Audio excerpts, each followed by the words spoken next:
Maybe let's just do a quick 5 minutes, just breathing, just to kind of get us into a zone, clear the day, just be present, fully present. So just get into a meditation posture, closing your eyes, shoulder width apart, back straight, cup your hands in your lap. It's going to put you on mute. And just do a few deep breaths. So take a nice deep breath in through the nose. Breathing in, noticing how the stomach rises and the chest rises, and subtle flow of air in through the nostrils. And pause at the top of the inhale. And smile.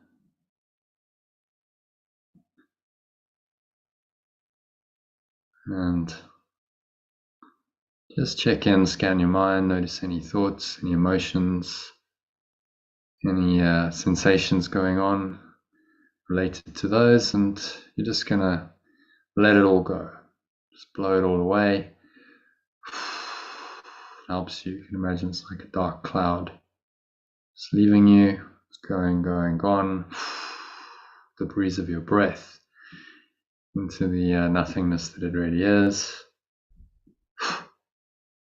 Allow stomach into the spine.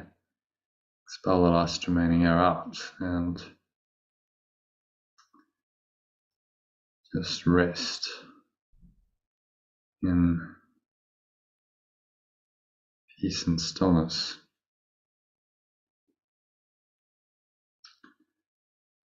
For a few moments, and just as you do that, observe the breath flowing into the nostrils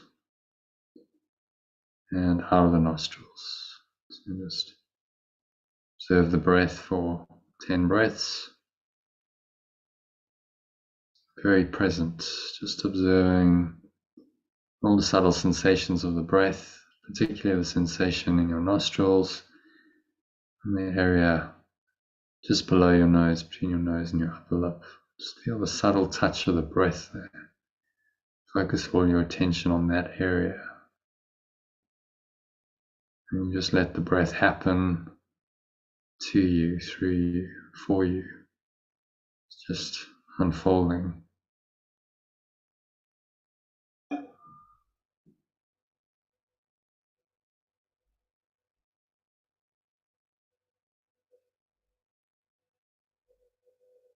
And getting more and more relaxed with each breath.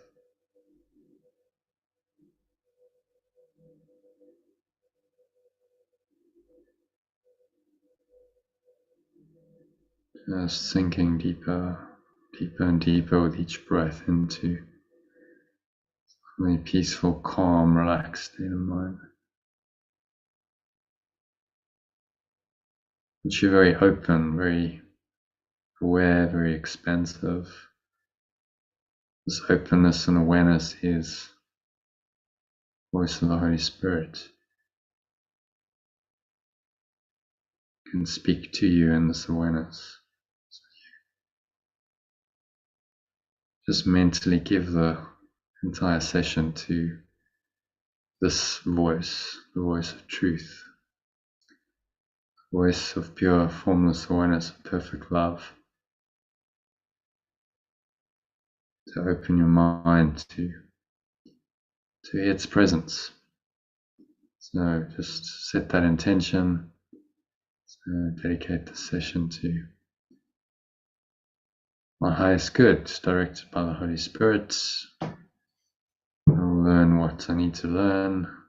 The insights and understandings and experiences unfold are all going to be directed by this one voice, the voice for perfect love.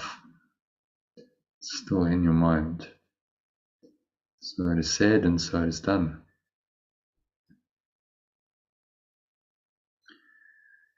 And so just observe the rhythm of your breath again and try and stay anchored into that for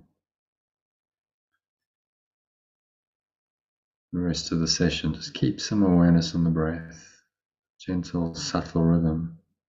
The breath flowing in, the breath flowing out. So you have some awareness on that, and that will keep you in a very present and receptive state to open up to the guidance that is there for you.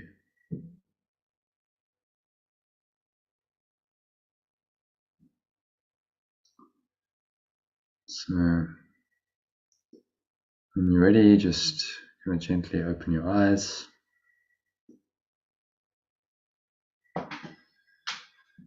And just notice the change of state. So compared with 6 minutes ago when we started, just notice any subtle change, and try and anchor that state in. You notice the change and you say, oh, this is a nice change. I feel just a little bit more peaceful, a little bit more relaxed, a little bit more in the present moment. And the more you notice these subtle changes, the more your mind can choose them. So that's hopefully prepared us very well for a bit of practice. So I'm just going to ask you to unmute, share my screen, and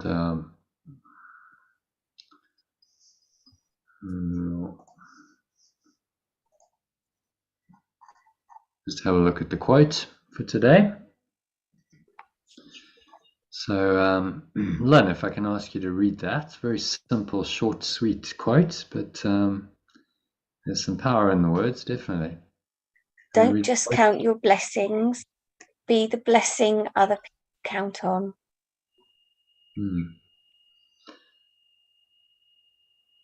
So what does that, how does that mean for you? It sounds like what Maria was talking about, what she'd wished for earlier. She wanted to be in service. It's funny because I feel like I used to do a lot of service, and I don't know that I do now. I think I've gone through this bit of a strange period where I'm trying to make it better for me without necessarily doing much service. I'm not sure, unless I'm doing things I don't realise. Apart from, sharing my nature, because obviously that's what I'm doing at the moment on my photography page. I share my love of nature. That service to nature, and my belief anyway is it helps people to reconnect to nature. But then I'm doing that because I love it too. So it's well, service doesn't have to be self-sacrifice. The whole point is to enjoy it. So your true purpose, I love that. True purpose is what you enjoy doing, and there's a at the highest level there's an enthusiasm that comes through.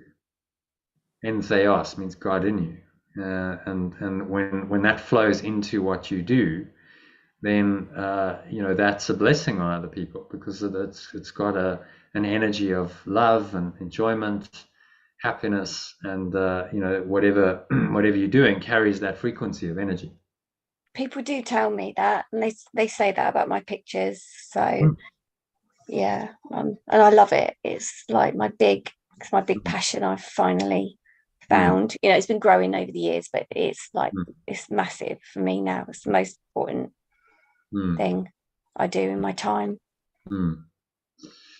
Be the blessing other people count on. So we all do it in different ways. There's many ways of doing service, and if you can find your way, your kind of that meets your talents and your abilities and your personality, then you have what's called your special function, where you can now really serve people using those special talents and abilities, which are unique to Lynn or Maria.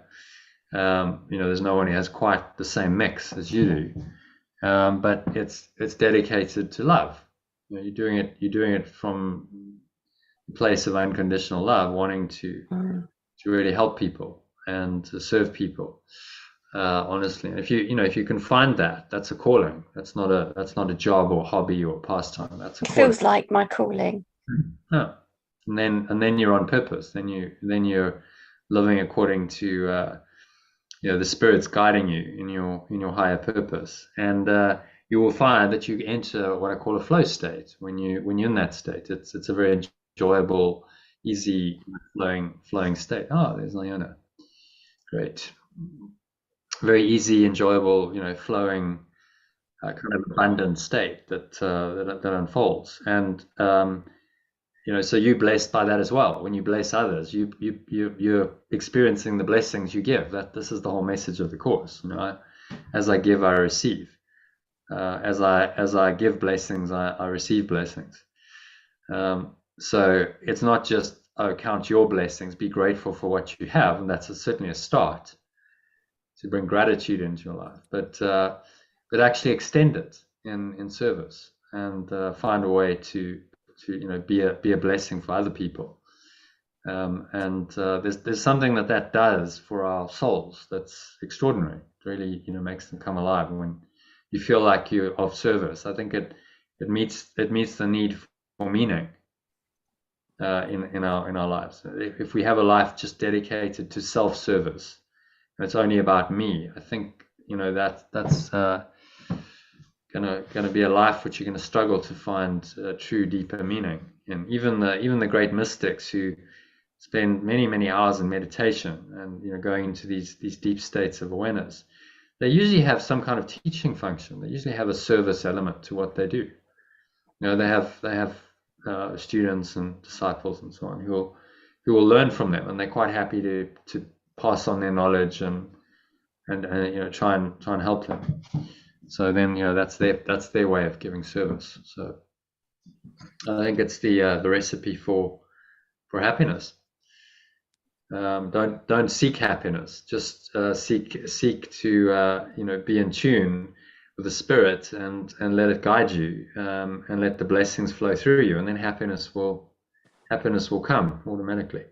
It's the most flow I have in my life. It's the part of my life that's so much easier than everything else. It's the constant joy. Well, I go out and find a dragonfly and photograph it, and that makes me happy. Yeah, well, that's great. So if you can find, Joseph Campbell talks about following your bliss. It says, follow your bliss. This is the hero's journey, which I had up just now. So, but his whole message is, when you undertake the hero's journey, although there's challenges and temptations and trials along the way, ultimately you're following your bliss, and ultimately it leads to a place where you can be really, really happy, doing what you feel called to do. That's what your bliss is. Mm-hmm. So if you've got something like that in your life, you're very lucky. Nurture it, and if you can find a way to do more of it, and the ideal of the best of both worlds is you're able to monetize it to a point where you can actually do that for a living. That's the thing. I mean, I am doing it for a living, but it's a real struggle. So I do it all the time. I do it every day. I love doing it every day. But yes, I haven't got to that financial point that's safe and easy at all. But it's growing, I don't think, if you follow your bliss, that is necessarily easy, often, as you can see from the hero's journey. But if you persist, there is a way, and that's part of the journey. It's like, okay, am I in this for the long haul? Am I going to persist and not given to the temptation to go just get a job to earn money? I've done that all my life till a year ago. So no. And now it's time to say no. There's a different way of being, and stick to your guns. I mean, I've never done it. I've never had a job. I just, at the age of 21, I said, okay, that's it. I'm going to follow my bliss. I didn't understand any of this, but I knew I had a passion for squash, and it just seemed to be pointless not to do it. So and it's certainly taken me in some very interesting directions, and I've grown, I think, a lot, so much more than I would have if I hadn't done that. So, and I'm still alive. Had your financial ups and downs. Yeah. If you're an entrepreneur, you always do, but somehow there's, what's amazing is there's a power that just seems to come in and help you when you need it. So yeah, I've found that. Hello, can you explain what are these threshold guardians? Yes, sure. So that's an ego-based entity. So that's something or someone in this world that seems to be blocking your path, seems to be an obstacle to your growth and to going on a journey out of the known. So it's something that's stopping the known, that's stopping you from moving into the unknown. And often people go, no, don't do that. You can't do that. You need to play it safe and get a job and make sure your bills are paid. That would be a threshold guardian coming in and saying no. So it can come in many forms. Financial obstacles, threshold guardian. So this is the nature of the hero's journey. There's always a resistance. But it's overcoming the resistance. It's being willing to move through the resistance into the unknown. And that's when you start to transform. So a lot of people get scared and they go, oh, no, that's too scary. So I never step out of my known world, which is the world of their ego, the world that they know, the personality self, the way they normally think and act and behave. And they're in a pattern. Everyone's got their pattern. And this is saying, well, you need to go into the unknown, which is this spiritual journey of exploration into your own mind. Who are the helpers and who are the mentors? Well, they can be anyone. It can be just someone who's kind. It could be someone more formal, like a teacher, a guru, a friend who's on a spiritual journey with you. There's many. So, you've come into an environment like this. I would be one of those mentors and helpers, and so would be other people on the program who are there to help you, support you. Say, look, there's challenges and temptations, but you can get through these, and here's how. So when you commit to this, then you find that help is there. Yeah, there is a power, the power of the Holy Spirit, the remembrance of love, that wants you to wake up, that wants you to go through this journey, that's going to help you and guide you and support you on the way. And help you to get through the obstacles that the ego puts in place. So the other part of you, which doesn't want to awaken, wants to stay stuck in the separate self and unawaken and in the so-called safe, secure, known world, which isn't very satisfying, if you're honest about it. That this known world is what you know, but at some point, it becomes too uncomfortable, and then someone has the motivation to take on the hero's journey. Does that answer your question? And what is this revelation? Well, this is the revelation of who you really are. So this is a path of ultimately undoing the ego through all of these trials and temptations. You're facing the ego, and then typically on the spiritual journey, there comes a point where there's a death. The ego dies, and a rebirth into the spirit. Death and rebirth, that symbolized by the crucifixion. So you don't die, but your separate self dies, and then you come out of that and you're a transformed person. You're no longer the same, because that separate self has died in this process, and what's left is the authentic self, your true self, Christ self, which knows its source, which knows love, which has a higher sense of purpose. There's more to life than just self-gratification. That higher self says, you'll find your happiness in service, and you'll find your happiness in trying to help other people to undertake their hero's journeys. And this is how it works. So one person does the journey, and they come back into the known world, they return, and they give their gifts to the others, and say, well, look, this is what I've experienced, and it's worth it. Take this journey and encourage people. And then you might have a teaching function of sorts, or however you do that. You can do it through any means. Photography. It's about spreading this energy that you've connected with quite deeply, and inspiring others to start their own hero's journey. That answer the question? Let's say hello to Iona. Hi, Iona. Nice to see you. Hi. And there's Kenneth. Welcome back on your sofa. So you're Hello. back in Finland. Glad to be home. Yeah, glad to be home. It's been the most incredible, beautiful day up here in Finborn. So went for a long swim. Oh, lovely. It was gorgeous. Lynn, it's nice to see you. Nice to see you. Yeah, hello. People, you've got to check out Lynn's work. It is absolutely brilliant. Really? Well, you must send us a website or something. Yeah, it's Okay. astonishing. And your Thank you. photograph of kingfishers are the best I've ever seen. Oh, yeah. And likewise with your pictures, they're amazing. Thank you so much. Beautiful. Thank you. I'm painting bumblebees right now, very delicately in watercolors, and it's so satisfying. Oh, it's a way to get one.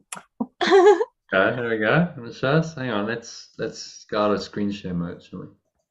We can see it. Oh, nice. Up again. I said, oh wow. Amazing. Have you done dragonflies? Not yet. What a great idea. Yeah. Do it. Okay. They're one of my favorite things to photograph. So I love dragonflies. Fabulous. Yeah, that's a great idea. Thank you. So you're just doing that for your own pleasure, or is that a commission? It is for my own pleasure. It's I saw somebody, a lot of people paint bumblebees at the moment, and I like the fact that people are concerned about bumblebees, but I haven't seen a really lovely representation of one yet in watercolor. So I thought I would love to do it. Yeah. So Well, that is 8 now. wow. So the bees, interesting.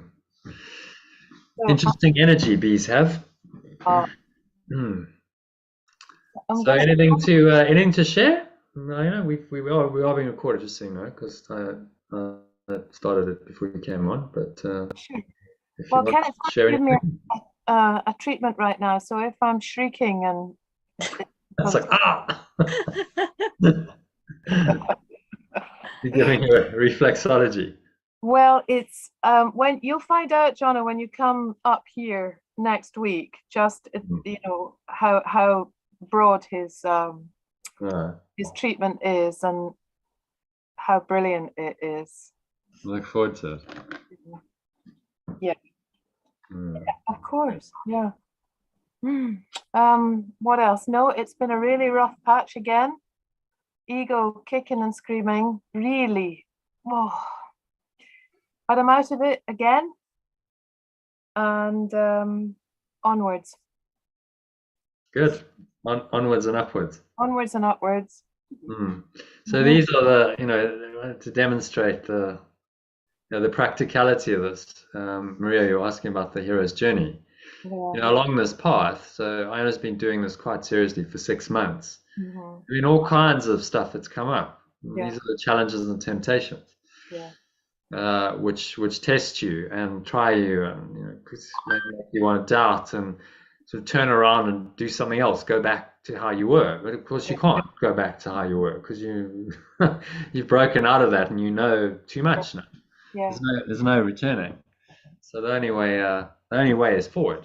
Okay, we'll just carry on through this journey, through whatever challenges and temptations the ego happens to throw up. To the ultimate death of the ego, which the ego is terrified of. Terrified. But your spirit is rejoicing, saying, "Oh, keep going. This is what you want. You want to get rid of this awful entity that's possessed your mind for so long." And that is the way. Awful and terrifying, and at times, and this is why. It's very important to keep on logging in and keep on hearing that this is okay, that this is good.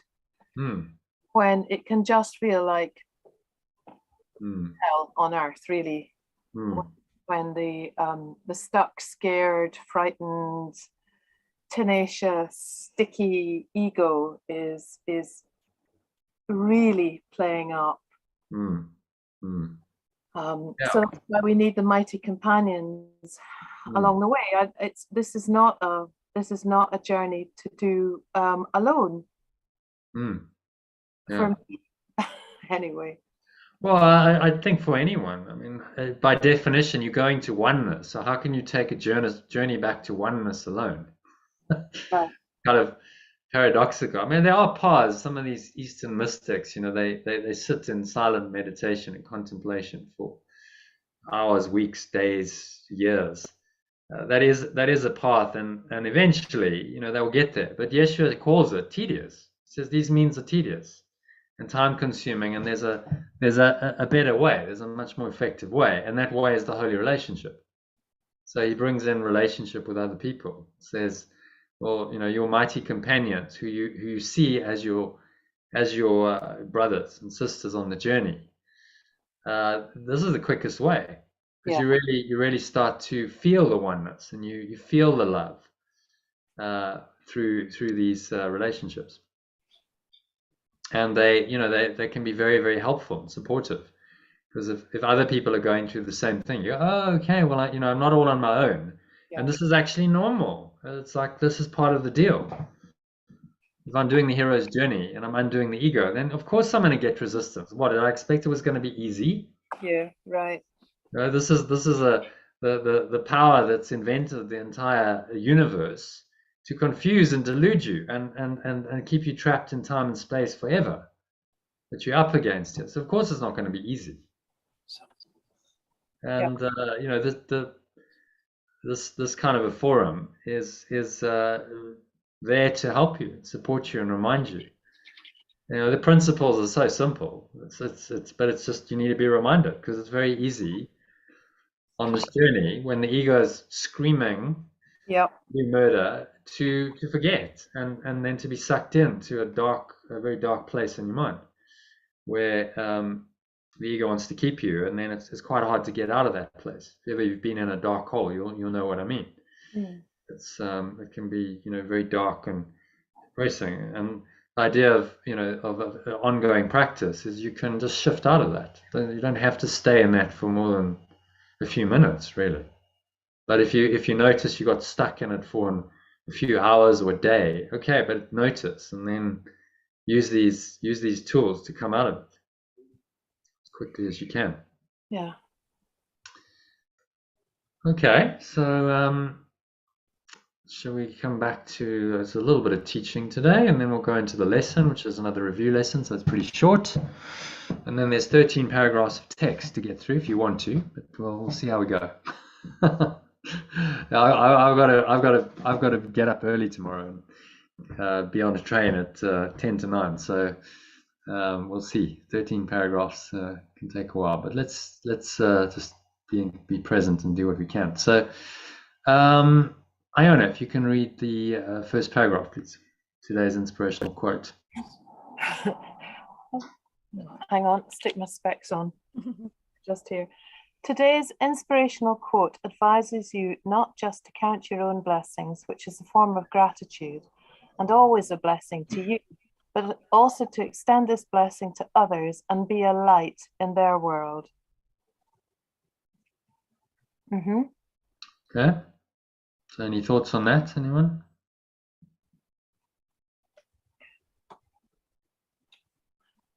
Well, I think that when I can really feel full of gratitude, then it's always a natural extension to bless others as well with that light, and to feel that I am a light in the world.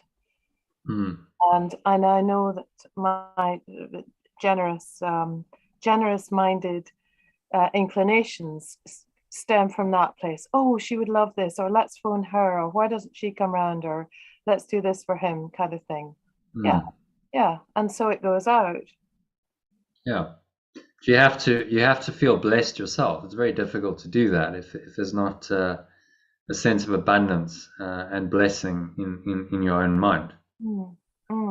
So that's why gratitude is so important. Okay, yes, I'm actually grateful for what I have. Really, truly appreciate that. Then there's a natural tendency to want to share that. Yes. Gratitude tends to want to extend out, and that's the blessing. Yes, it kind of bubbles out like a hot spring. Yeah.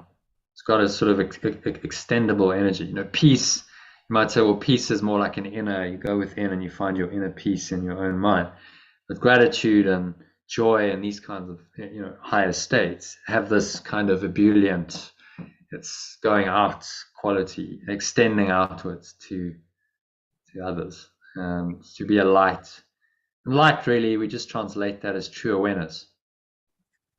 So to be the true awareness in their world, to represent that true awareness, that higher awareness. And they go, oh, actually, you know, you've really made a difference because you symbolize that awareness and you bring it into my life, however you do that. And that can be in many ways. It can be through art, it can be through photographs, it can be through music, it can just be through your words, you can be through writing, through poetry, you know, there's so many ways. So many channels that the Holy Spirit can use. And as I said earlier, you know, your special function is just to find that channel that is most suited for you. What is your particular frequency?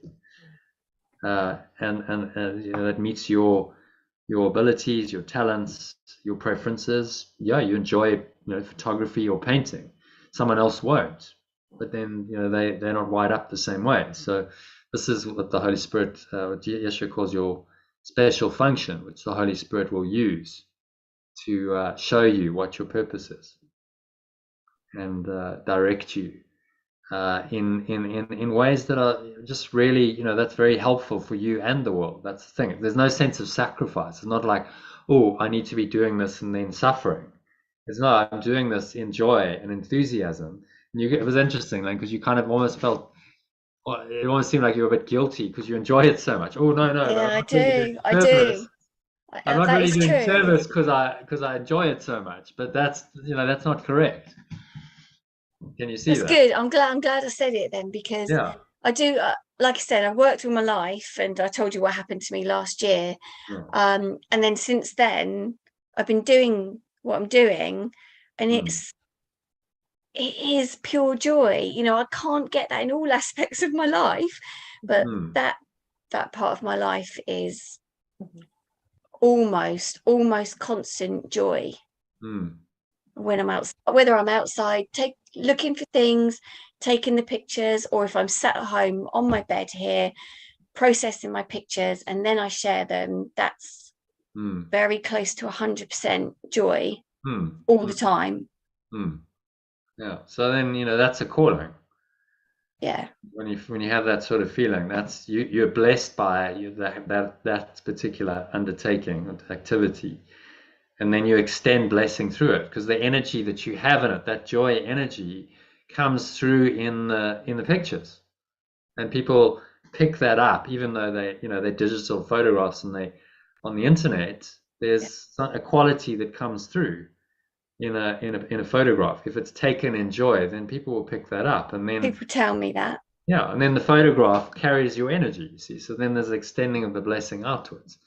And that's absolutely nothing to feel guilty about or ashamed of, or I shouldn't be doing that. That's absolutely what we should be doing. You know, so that it's some unwinding of conditioning there, because our egos haven't told us to follow our bliss. You know, that's why Joseph Campbell called it your bliss. It's the joy that you get when you're actually doing what, you know, you feel like you should really be doing. That's not the way society's programmed us. It doesn't tell you follow your bliss and, you know, just have a great time and find what you're really passionate about and do that only, and don't worry about, you know, paying bills and money and the financial obligations and family obligations, all of that. Don't worry about that. Just follow your bliss. We never get told that, do we? Unless we come onto a spiritual path like this and we study people like Joseph Campbell and other spiritual teachers. And so then it's a reprogramming. Like, oh, well, actually, that is actually the way we should be living.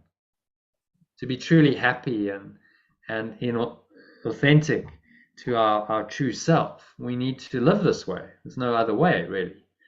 You're never going to find it if you don't follow your bliss and you shut that down. So, you know, but just be aware of that. You know, there might be that little voice going, oh, well, you're having too much fun here, Lynn. This can't be right. So, you know, get back into a box of drudgery and stressing, straining, and Oh. striving. That's the program of the ego, because that's what it tells you have to do in order to get by. Well, that's how life is. It's stressing, straining, striving. It's drudgery. You just got to do what you got to do to get by, to pay your bills. I mean, that's a living death, isn't it? You've experienced it. It's horrible. Been a big change. Yeah. In 13 months, it's that part of my life's completely changed. Yeah. So that's two amazing. jobs and I mean, to be fair, at the moment I'm doing my photography and selling my pictures, but I'm also doing things like house sitting and dog sitting, and then I get to live in these houses out in the countryside, and I get to take pictures. Yeah, well, there you go. And I'm then doing my therapies as well, like reflexology and things like that. So I've just got this like perfect mixture at the moment. But multiple streams of income and multiple ways to serve. Yeah. Full service. So yeah, I mean, who says you have to do one job? That's an old paradigm. I think it's like work 9 to 5 in one job, and you got to do that for years. And like, who says? Who makes those rules? Well, society made them up, but you don't. We're brought up, taught that, aren't we? Mhm. Yeah, we are, sadly. But I think now there's really no excuse to remain there, because you can change. There's the world's opened up. There's so much possibility with the internet now. It's enabled people to be entrepreneurial and do their own thing in a way that wasn't possible before. I mean, I certainly wouldn't have been able to do what I've done without the internet over the last. True. Yeah. I think that's probably the case for most entrepreneurs, because it creates access to technology and access to information and the ability to share your, especially if you've got an information business like I have, to share your information that just wasn't available 20 years ago. So pretty amazing, really, that we live in this time where there's such enabling technology to enable us to follow our bliss, and it's really up to us to use it. I sell most of my products via my Facebook business page. Yeah. So yeah, exactly. Internet's good. Yeah. It's a tool for liberation of the spirit, if it's used correctly, to actually allow people to follow their bliss and do what they're really passionate about, and experience the joy and the freedom that goes along with that. And the antithesis of that is the old style corporation model, where you've got to join a company and work for the rest of your life for the company, and you work for your pension one day. And I was listening to Eckhart Tolle the other day. He says, and then you sit on the first day of having retired. Finally, I've arrived. I've retired. And you sit in your armchair and you kind of go, okay. So now what? Now what do I do? Because you were living it always in the future, and now you've arrived at your retirement, and you feel like, well, I don't have anything to do. That job, although you may not have enjoyed it, was something to do. It gave you some kind of purpose and some kind of identity.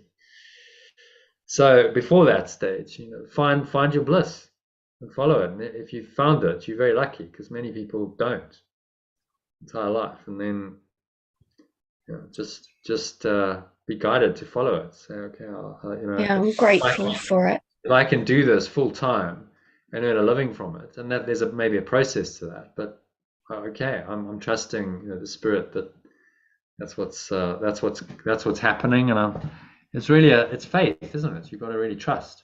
Yeah. So that's part of the hero's journey, that faith in another power other than the ego. So often in this world, the obstacle is financial. Yeah. Like, well, am I going to have enough to survive? This is always the obstacle. And then the hero says, no, I've got to just trust. There's a power that's beyond all these obstacles that will see me through, and I can overcome those obstacles. And I speak from personal experience, because I've had times when I go, now how am I going to get out of this one? And then somehow you do, and the journey continues, and you go, okay.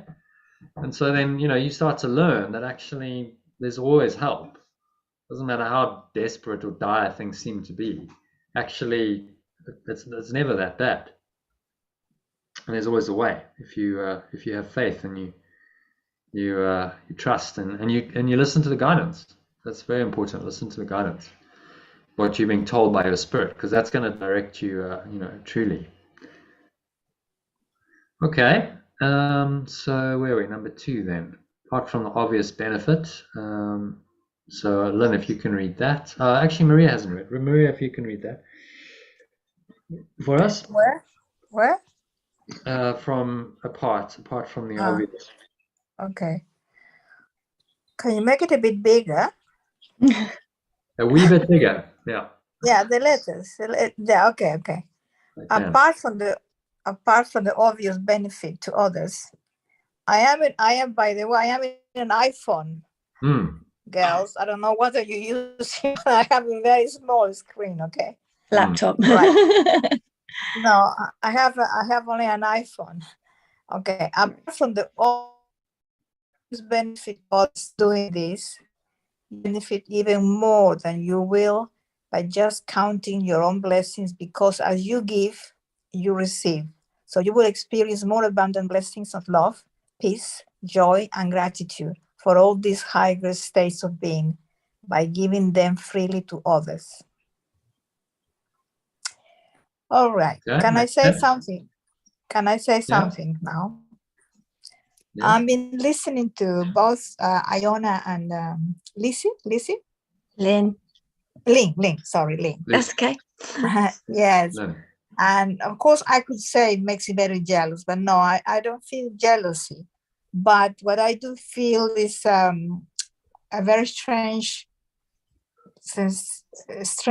feelings, sensations, whatever of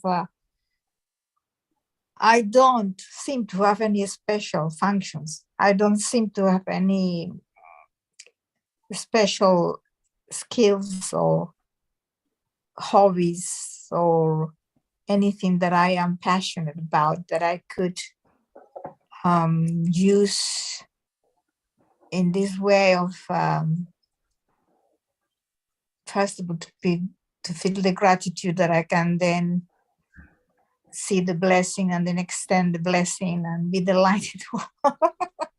So when I'm listening to you two, I'm thinking, oh my God, I am lost. There's no hope. But you cooked for 34 people. I can't Yeah. imagine cooking for 30 odd people. It's like, it wouldn't happen for me. I'd call that a skill. Well, no, I didn't cook. I helped the cook. Yeah. Okay. Yeah. I only helped the cook. Yeah, but the point is, it doesn't have to be like a special skill necessarily. Just giving service honestly, like saying, "Well, I'll cook, and I'll do it with love." That's enough.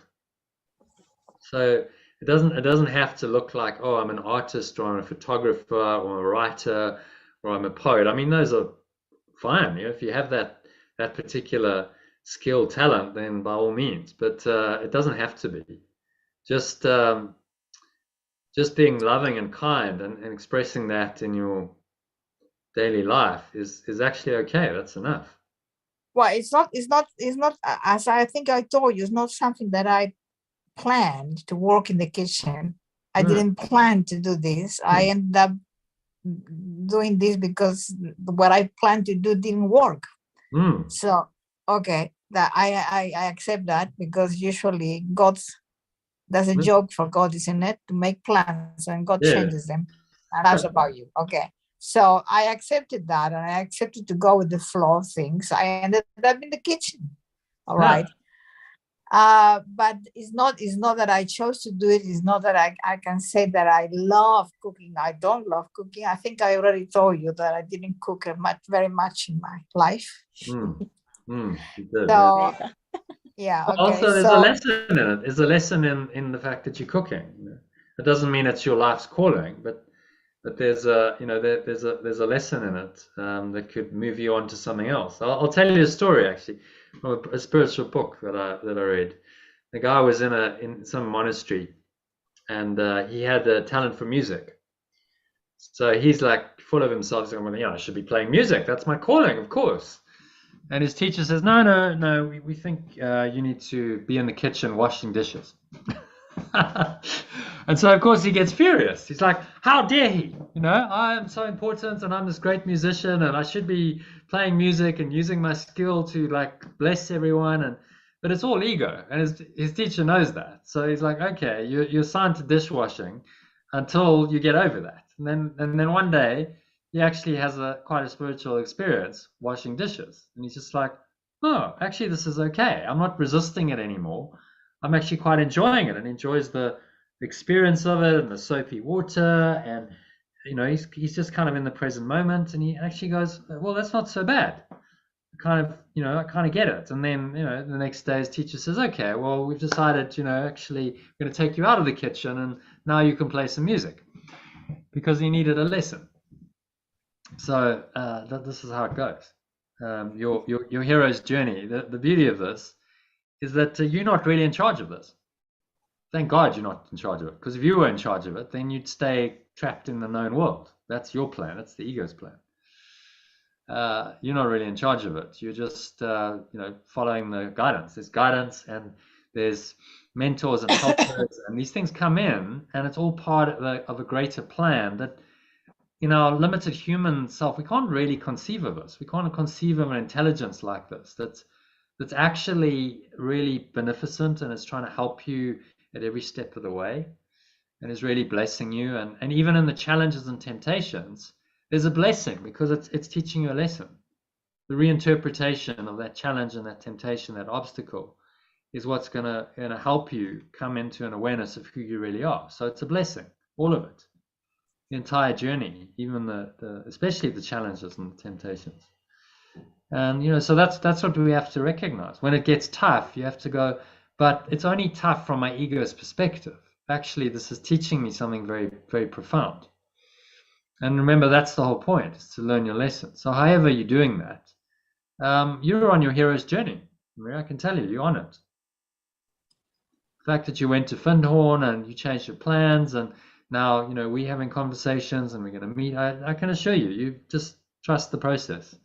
And just because you haven't found that, it's calling, that special function, doesn't mean it's not there. It just means you haven't quite found it yet. So that's part of what unfolds in the hero's journey. Sometimes it's like, oh, okay, that's actually what I should be doing. Mhm. But it's a journey of discovery to discover that. It's part of the journey of discovery of yourself, who you really are. So yeah, I wouldn't worry about it. You're on track, you're in a process, and just trust that it will be revealed. Revelation will be revealed when the time is right. That's how revelation works. It doesn't happen, now I want a revelation. It doesn't work that way. It happens when you're ready. Often, without your conscious intention. Okay, there we go.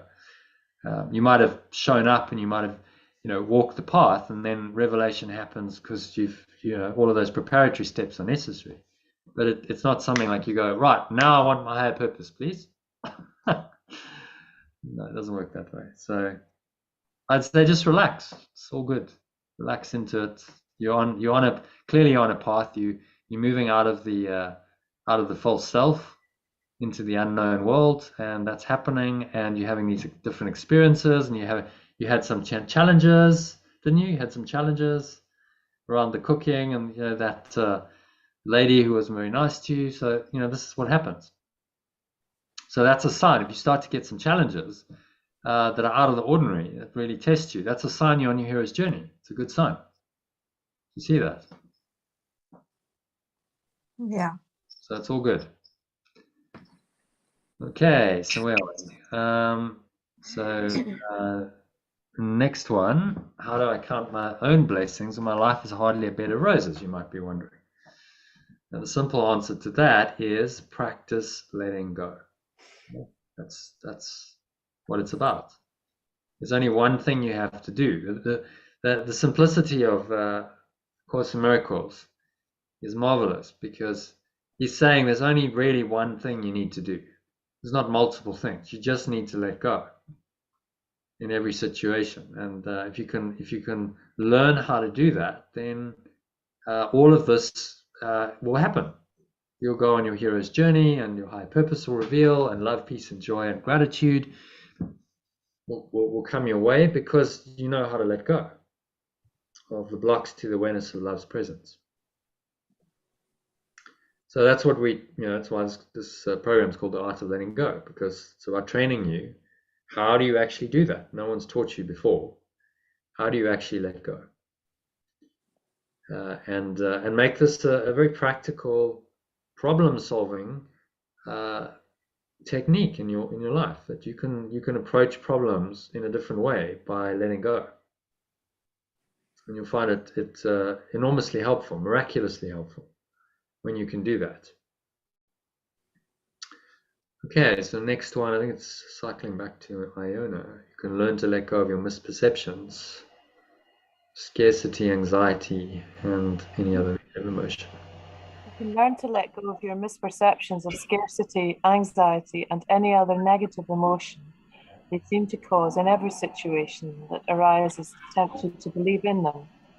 This process, which Jesus calls forgiveness in ACIM, and I mostly call letting go, is your one true responsibility in every situation that will help you to start perceiving the blessings you do have in life, and naturally feel like you want to extend them to others. So this is the only thing. He's saying you've got one responsibility, okay? One thing you've got to do. Surely that's not beyond us. It is the hardest thing you'll ever do, granted, because it runs completely counter to your ego's programming. But it's really quite simple what he's asking us to do. He's saying just let go. And what he means by that is let go of your mental and emotional attachment. Let go of any negativity, any contraction, anything that doesn't feel completely open and expansive and loving and light. Let go of that thought and that feeling. That's all you have to do in every situation, because that's the block to the awareness of love's presence arising. And those blocks then get projected out into the dream world. And then we experience blocks on the physical level, because that's how it works, inside out. So he's saying one thing you've got to do. It's actually really, really simple. Mm-hmm. Not easy, but simple. Mm-hmm. Okay? One thing I've got to accept. I need to learn to let go in every situation. Whenever I'm experiencing any kind of negativity, I need to learn to let go of that thought and feeling quickly and easily. And then my life is going to be so much happier. So that's not rocket science. It's not complex. It's a very simple teaching. It's just the doing of it is the art. That's why I've called the program The Art of Letting Go, because there's subtleties and nuances, and you've got to learn what the ego is, and then be able to see it clearly so that you can undo it. And we don't see it clearly. That's the whole problem. That's why we can't let go of it, because we think it's us.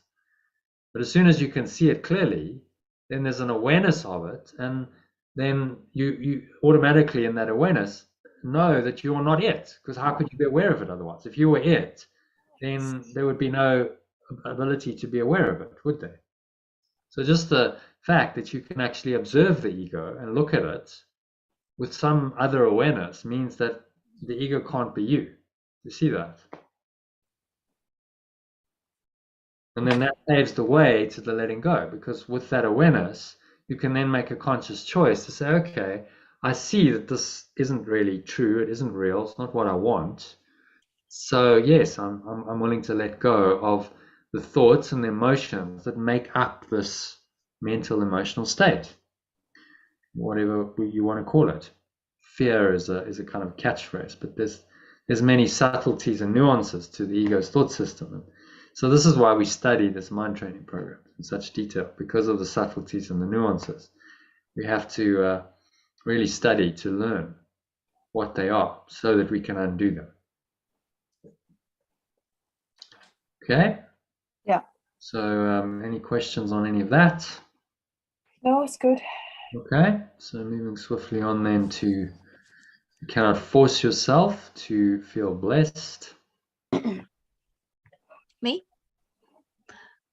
You cannot force yourself to be blessed and be grateful, but you can let go of any blocks to this awareness which is your natural state, and allow yourself to be blessed.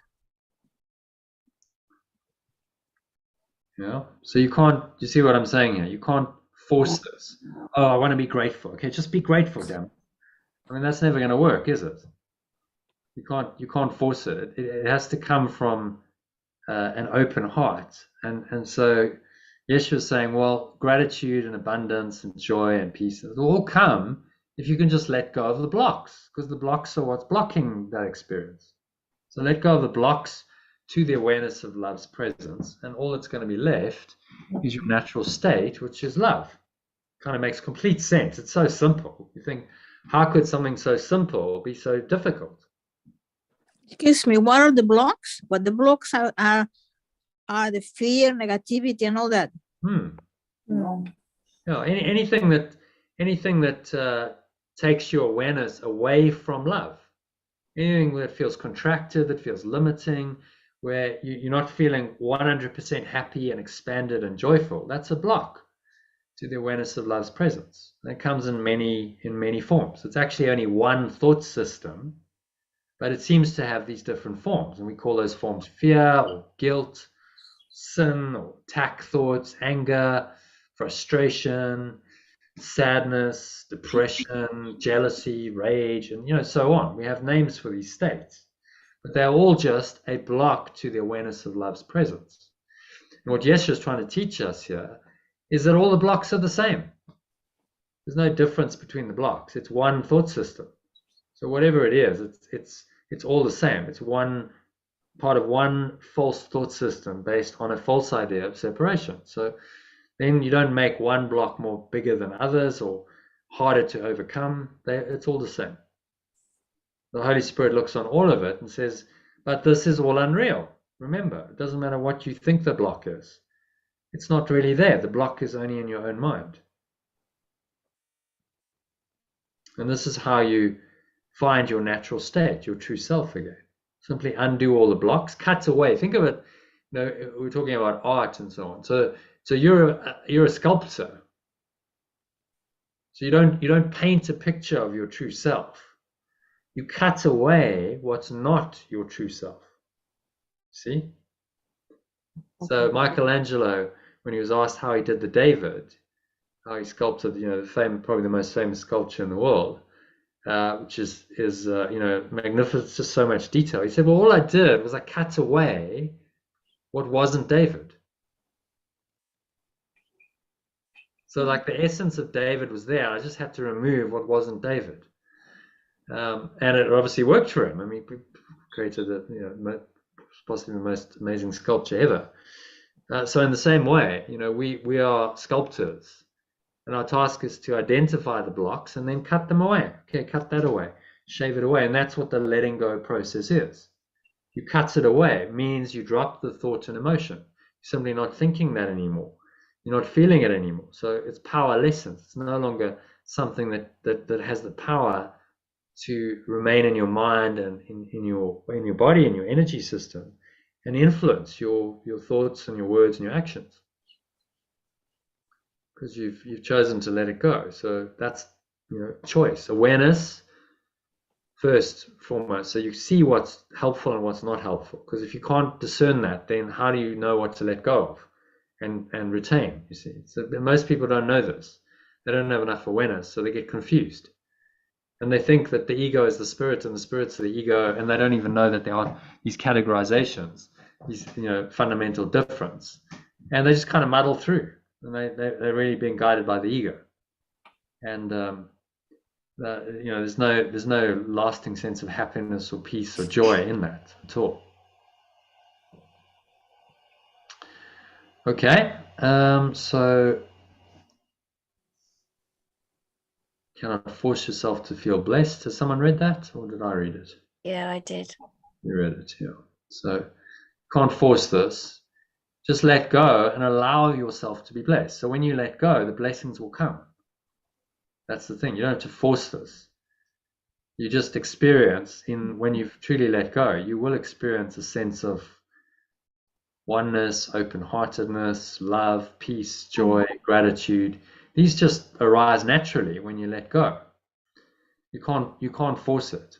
You just so focus on the one thing that you can do, which is, you know, the letting go.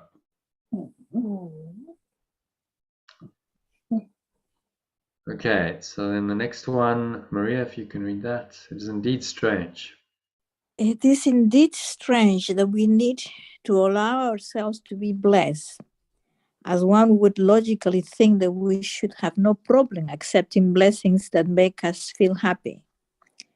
But the ego is an illogical thought system that believes you are guilty and deserve punishment. No blessings, so the challenge we all face in this world is to let go of the egoic thoughts and emotions of guilt, fear, and anger, to clear the way for the blessings of innocence, love, and gratitude to arise again in our minds. You know what? I had now that we're talking about the ego in this way, I experienced yesterday how my ego took over me without me realizing. It just, you know, I had this problem with this lady in the kitchen, okay?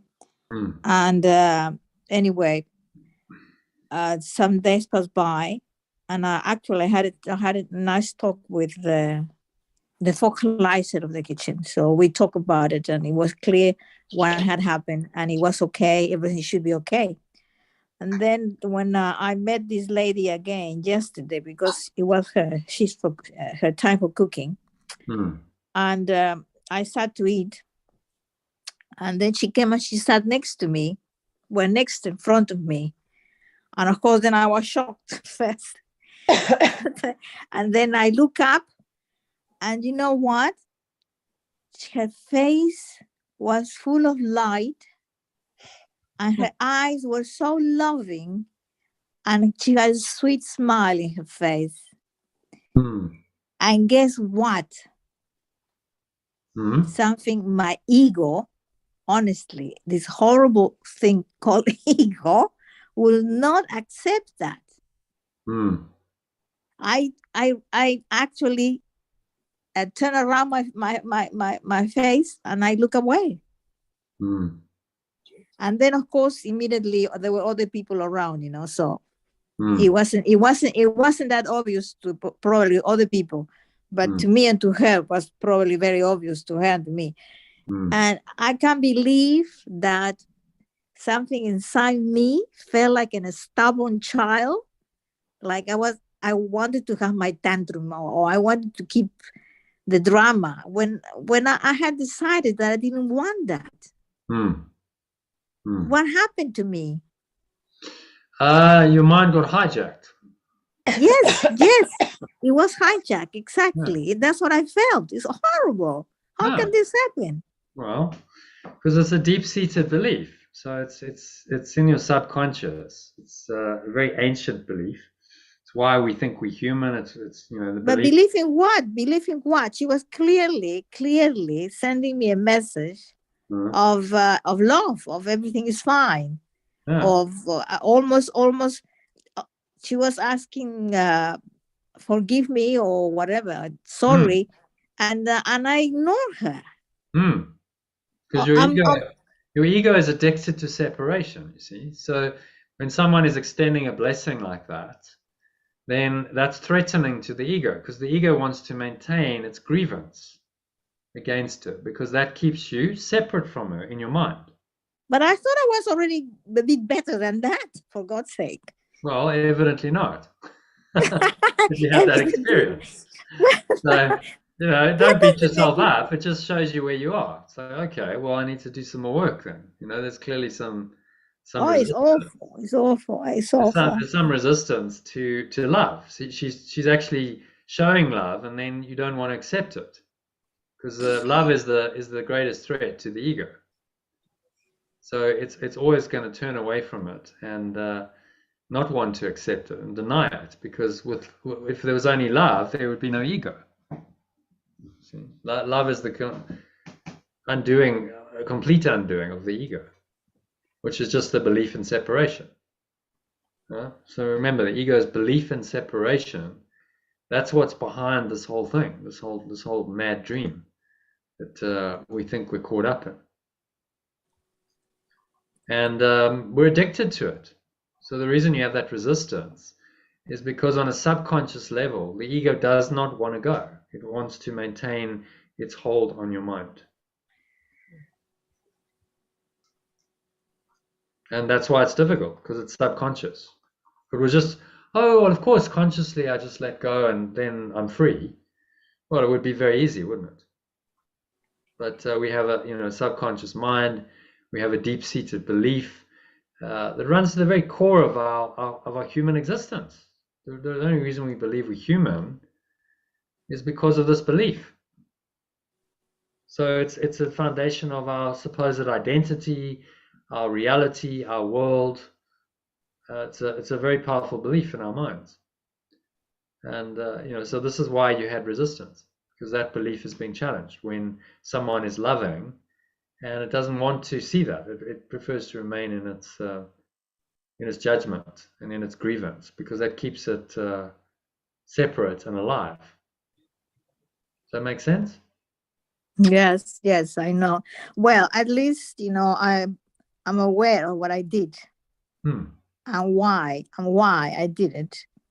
And now I really want to, whenever I can, whenever it's possible, I want to. Hi, what happened? I just shared my screen. Okay. Whenever I can, whenever I could, just somehow readdress the situation and the guidance of the Holy Spirit, I will. Yeah. So I brought this up to show you, at every point in your dream, no matter what's happening, no matter what the ego is showing you in this dream, and it can be a very dark, despairing place, apparently, filled with fear and guilt and attack and accusation and blame and projection of guilt by others, and it's really a mess if you're honest about it. It's a terrible, awful thought system. So now you might be experiencing elements of this. We all do in this world. But in the experience of it, you can reinterpret it, and you can see it from your Holy Spirit's perspective, which says, no, this isn't true, this isn't real. Only love is real. See? Only this pure formless awareness of perfect love is real. And I can reinterpret in every situation. I can make that judgment, and I can see only love, perceive only love in every situation. So interesting in that one, because actually it was being shown to you. You were getting a break. It was being shown very clearly that this woman was actually still love, although you'd had a disagreement with her. That was in the past. So your ego, being addicted to the past and not being able to be present, it's like, no, hold on to the past grievance instead of be present to the love that's been shown to me. And that's a deep-seated pattern. We all do it. Yeah. So when you realize that, you go, okay, well, my job's to let go of the grievance. It's the only way I'm going to be free to experience the love that's actually there and the blessing that it has is if I let go of the grievance. And I'm not in the past anymore. Yeah. I'm just fully present. Okay, in the present, she's showing you love. There's a beautiful smile. Well, there's no past, so I can just experience it and enjoy it, and there's no reference to that past experience. See, but our minds have this memory thing going on, and they remember, and they go, oh, no, but actually this is what she did, and no, you can't trust her, and then you can't see the love and the joy that's being offered to you in the moment. It's being blocked off. That's why it's a block to the awareness of love's presence. You see that?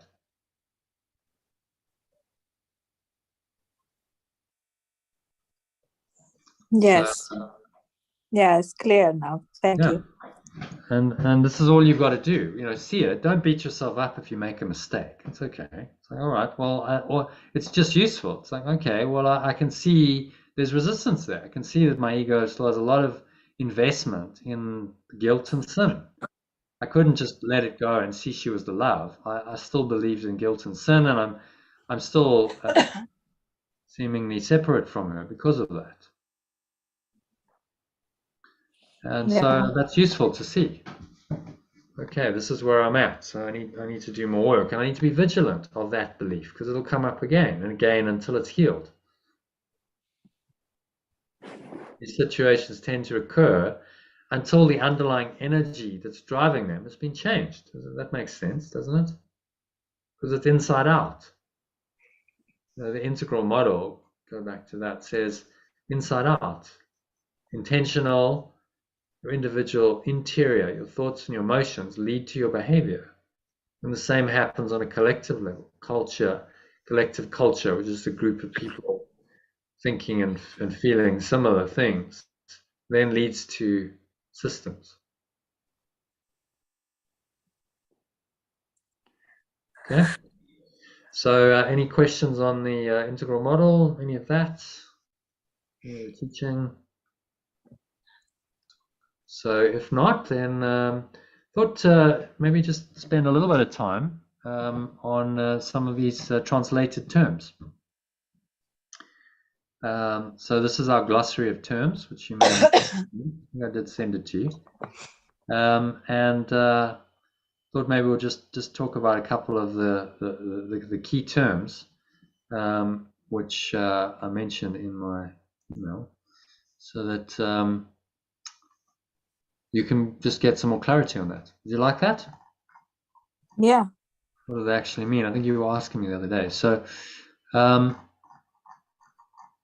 let's see what I mentioned here. We've got God, Christ, Holy Spirit.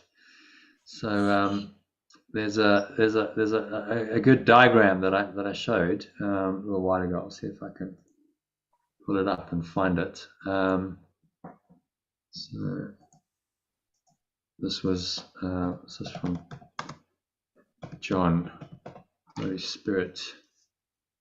Not doing this correctly. It's just searching on global search results, which is not what we wanted. We wanted in there. Yeah, that's what I wanted.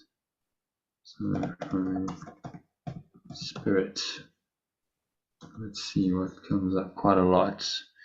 So I think this takes us back to somewhere around here, maybe just before this. There was a diagram which I posted on the group, which explained this quite nicely. See if it's further back. This when you need it, you can't find it. So there we go. Okay, so that's what I wanted. So there's this will cover the Christ. So the Christ is the one self, the true self. It's your true identity. That Christ self gives rise to what the Course calls Christ vision, which is the Holy Spirit's perception of everything in this world. So this Holy Spirit is really the remembrance of the one self, the remembrance of oneness, the remembrance of perfect love. That remembrance now can interpret this flatland world of illusion, the dream world. And it can reinterpret everything so that it actually reinforces the Christ self, the one self, rather than reinforcing the ego self, the separate self. So Christ and the Holy Spirit work hand in glove to deliver your mind back to God, which is the pure formless awareness of perfect love.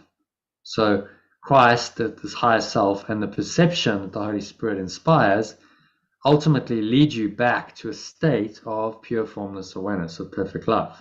You see that?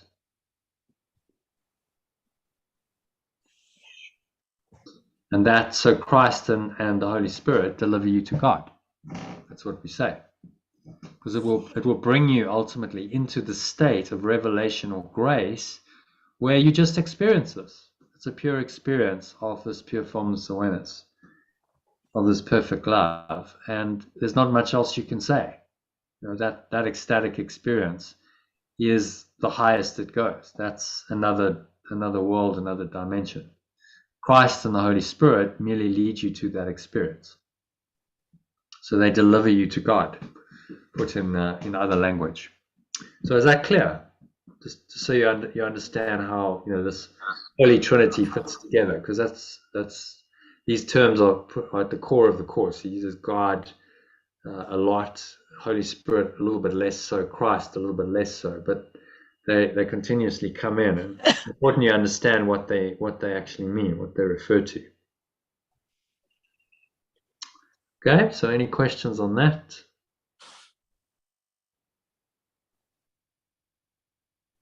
No? Okay, so I think that would make an excellent painting. Do you think you could paint that? Just a thought. Sorry. Sorry. Point. Ow. Yes, I think I could. Yes. You think you could? Yes. I've been thinking a lot more recently in abstract colors about how I would describe that. Yeah. It's, I guess the diagram does the job, but like a beautiful visual of that. Yes. Where the message was also there. So I don't know if you maybe included the words somehow, but that would be amazing. It'd probably be figurative in a way. I just have to go deeply into the painting. Symbolic. Maybe on the back of the painting you'd have the diagram or something, like explanatory notes. But so it's all about symbolizing it, because all of these things are symbolic. Words are symbolic, diagrams are symbolic, to try and help us understand our mind. Really, that's what it's all about. Yeah. These are pointers to aspects of our mind that we're not familiar with. And so then we give it a name, and we call it something, because this is how we come to understand our own minds. Mm-hmm. So this Christ, Holy Spirit, God Trinity, which is the Christian Trinity, is quite useful if you understand that these are aspects of your mind, and that the Christ and the Holy Spirit work together to deliver you back into the ultimate experience of God, which is the pure formless awareness of perfect love. Then the Holy Trinity makes a lot of sense. But as you said, Maria, in traditional religion, Catholicism, which you were part of, they don't really explain it, do they? No one really tells you what it's about and what it's for, and they just use the words. They say, in the name of the Father, the Son, and the Holy Spirit. And Father, the Son, what does that mean? What does that mean? And they don't know. They don't know. They don't. No. I have asked whenever I could. I have asked a priest or whatever, what does it mean? And they just pretend that it's a mystery. Therefore, that's it.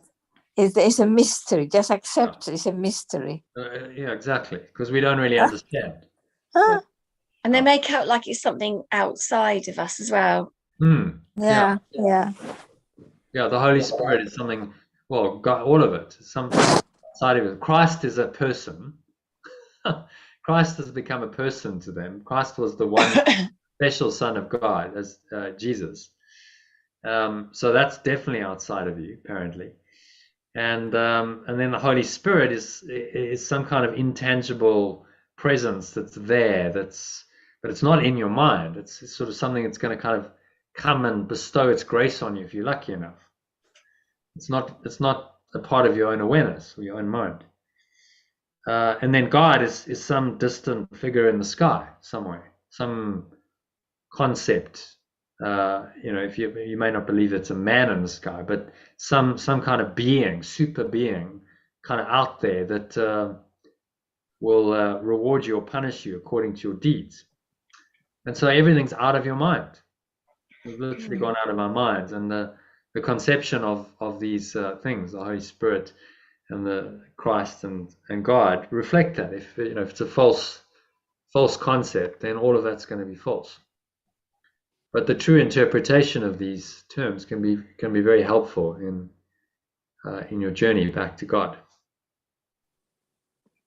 Okay, so clear about what Christ is, the true self. Holy Spirit is the perception of the true self that interprets the world of time and space, the illusion, differently.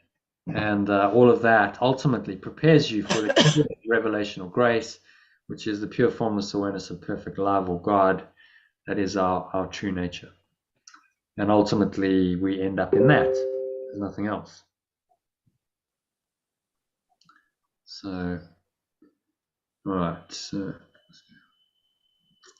let's go back into this. So what else? So we've done God, Christ, Holy Spirit, creation.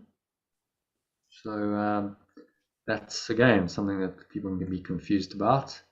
So we refer to creation, create or creation, refers to the beingness, an extension of beingness coming from this pure formless awareness, or God or love, which is eternal and is synonymous with communication. So creation and this extension function, we talked about blessing. These are synonymous, and this was in a reference to the section here. Control click. So creation and communication are the same, is what he's saying here. So all of these terms are actually explained in parts of the text generally, and when appropriate, I reference to it in this section. So creation, happy with that? Can anyone explain it to you? What is creation?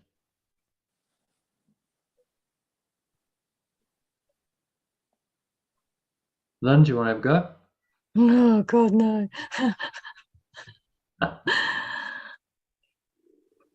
Well, you can read it. I can't see all of it. It's behind the pictures of us. All I right. don't know if you're able to move it. Okay, what am I doing now? Is that any better? No, it's not Maybe you moved. have to move it, This is unfortunately. something I can. I don't know if I can Yeah. move. You have to. Oh, I can. Hold on. There we go. We're over there now. You get things right. Create or creation refers to the beingness, an extension of beingness coming from pure formless awareness, God, love, which is eternal and is synonymous with communication. I don't understand that part of being synonymous with communication. What does that mean? Well, we probably have to read the section, but in brief, he's saying that this beingness in you wants to communicate with others, because the nature of beingness is that it's shared. We all share in this beingness, you see. The nature of beingness is that it communicates with other parts of the beingness that seem to be separate, but in truth they're not separate. So creation and communication, beingness and communication, are really just words, pointers that reflect seemingly different aspects of one thing, one source, energy. In the beingness, we are all one, so there's a natural tendency to communicate. You see, in perfect oneness, that's perfect communication, isn't it? Do you see that? Because if you're perfectly one, there's nothing to separate you. There's no thoughts of anything that's separate in perfect oneness. So then creation and communication are synonymous. You see that? In your perfect beingness, you're also communicating perfectly with the whole being that is God, that is you, that is everyone. And so beingness or creation and communication are synonymous. Does that explain it? Yeah. Okay. Can you explain it back to me? It's the extension of your beingness. The extension of your beingness is the communication. And it has to be, because otherwise it wouldn't be love. Yeah, and it wouldn't be one. You see, one mind. One mind means that mind is perfectly in communication with itself. Otherwise, it wouldn't be one mind, would it? It would be split mind. Yeah. So that's why he's saying creation and communication are really just synonymous. We see different aspects in this world, we give them names, but it's one thing, one pure formless awareness of perfect love. that is the ultimate creation and communication, and everything's in there. Nothing is wanting or lacking in that state of mind. Okay, so happy with that. Let's move swiftly back to where are we? To this. Go back to creation, salvation. It's an interesting one. So salvation. Any ideas on that?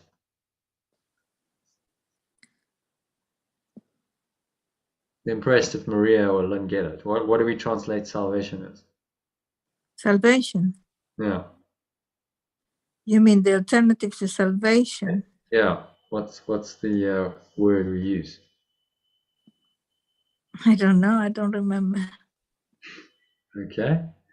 It's okay. And Lynn, any have got it? Salvation?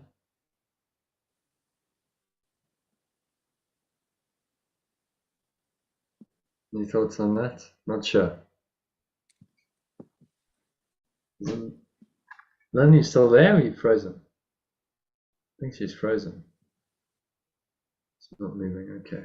So Lynn's having some connection trouble. So salvation. It is. Salvation is the process of letting go of all egoic thought. In other words, unloving thought and emotion. Restoring the mind to the full awareness of God, i.e. pure formless awareness. And so we translate this, I probably need to add in something here. So we translate this as awakening in a word, translated as awakening. Oh, yeah, yeah. In SCIM.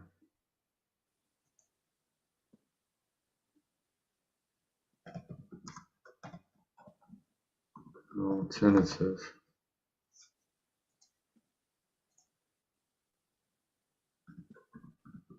Language. So it's waking up from this bad dream, awakening from a nightmare of egoic thought, all the dark, unloving thoughts and emotions. We awaken from that, we leave it all behind, and we awaken to our true nature as this pure formless awareness of perfect love. That whole process is called salvation. So salvation is a process. It's going to take place over the rest of your lifetime, and any other lifetimes you have, and it's going to continue on for a long, long time, because everyone must be saved. Every single mind must have found the truth for the world to be saved. Not one mind will be left. If the mind is perfectly one, and the purpose of the universe is to integrate back into that oneness, then there's not going to be a separate mind left. When the entire mind has returned itself to this oneness, then that's salvation. However, how soon that happens for you is up to you. It doesn't have to take eons, because it's your decision how quickly you want it to happen. Okay, so salvation. Can you explain salvation, Maria? Me? Yeah. Salvation is awakening. Yeah. Okay. It's a process. It's a process of dropping of the death of the ego, Yeah. the change of the thought system. That's where salvation is, in the changing of the thought system for good, no? But I don't know what happens to the ego then. What happens to the ego when you drop it? Disappears. It disappears. It's not simply not there. But how can it disappear? Because don't we need the ego to just get on with life in this 3D life that we have to get through? Seemingly, that's the ego's function in this world, but ultimately our function lies in heaven. So when the ego is dropped away, then there's nothing to bring us back here. You see, so this is enlightenment. The ego just disappears, and there's no reason to be in this world anymore. This is what enlightenment means. So you mean basically that when the ego dies, we don't necessarily die to this life, to this 3D life. It's just that we kind of live. Yeah, well, you ultimately live in well, I mean, when your body's going to die, we all know that it's not going to last. No, forever. yeah, I know. Of course, I'm talking about before the death of the body. So for a while, Hopefully. you might continue in the enlightened state of just really not believing in anything in this world anymore. That can happen, and that might last a few years, maybe longer. Just depends. But if you've really corrected your mind and you understand who you are, there's no reason to come back. Why would you want another human life? There's no point. You will just rest in the peace of God, in this pure formless awareness of perfect love we call God, and you rest there for all eternity. And that's your true function. This is what Yeshua was saying. So salvation is the process of that happening in your mind, of awakening to that truth in your mind. Another word for it is enlightenment. So salvation, awakening, enlightenment, at one-ment, another word you could use. All part of this process of correction of the mind to bring it back into a knowledge of its true self. Okay? So happy with the question? Yeah. And we have the real world. The real world. So this is you wouldn't be familiar with. Maybe Iona can have a go at the real world. I won't show you though. Can you describe the real world? What does that mean? The reinterpreted world, the world reinterpreted by Holy Spirit or remembrance of oneness.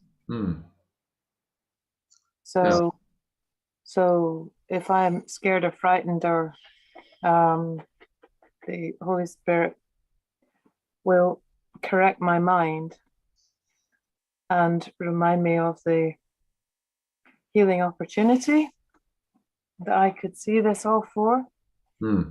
Yeah. Yeah. So it's perception of the physical world. The Holy Spirit or awareness of oneness is the interpreter of all your experiences. In other words, true or corrected perception of the seemingly external world. And that's the way home. Because you're never going to go back to revelation straight away. Seemingly in time and space. There's a process to this. So as we journey through time and space, we have all these experiences, and we reinterpret this world from this perspective of oneness, then that's the real world. We're now looking upon the real world, and our perception is corrected, and that perception will ultimately lead us back to the experience of pure formless awareness of perfect love, and only that. So this is how this system works. That Yeshua is proposing, saying, well, through perception and through correcting your perception and through perceiving the real world, you are awakening from the dream, and ultimately you'll let the whole dream go, and you'll simply be at one again with God or love or true awareness, pure formless awareness. Okay, so happy with the real world. Maria, does that make sense? Yes, it does. So next one was judgment. Judgment is an interesting one, and one that's quite misinterpreted. Judgment. So because there's a number of ways of using judgment. So it's used in two ways. I'll just make this a bit bigger, shall I? zoom in to say 140%. Is that better, Maria? Can you see? Yeah. Judgment is used in two ways: right-minded judgment or discernment through the Holy Spirit. That was the idea of oneness brought into any situation to let go of the negative thoughts and emotions that constitute the ego. So you can look at something and say, that is not of God. It's not coming from love. I see that clearly. The oneness, the remembrance of oneness in me, being the Holy Spirit, remembers the truth. And so I'm able to overlook the negativity, the negative thoughts and emotions that really are all that make up your ego. And this is the right-minded use of judgment. You must judge in order to let go of something. That's essential. Otherwise, there's no way of letting it go. You wouldn't know to let it go if you didn't judge that it's not something you want. So that's the right-minded use. And then there's a wrong-minded judgment, which is condemnatory in nature. It makes the other person wrong and supports the belief that you are a separate self.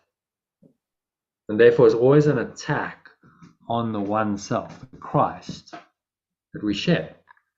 Which is why to judge another through the ego is to judge and condemn yourself, because you're attacking your own higher self-concept.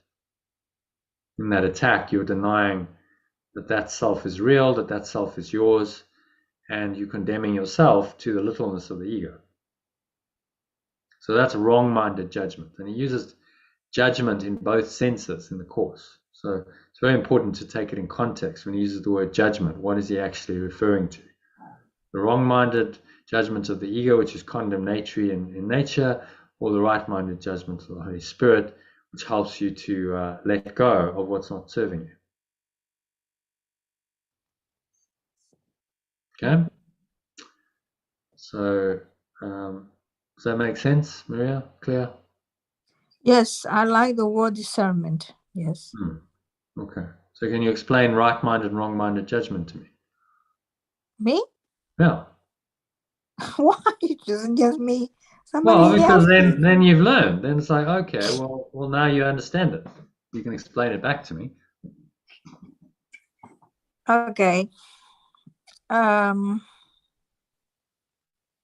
As I said, I like the word discernment because actually I found my 8-year-old grandchild once had brought from a school the word discernment in a picture and discernment. And I thought, what?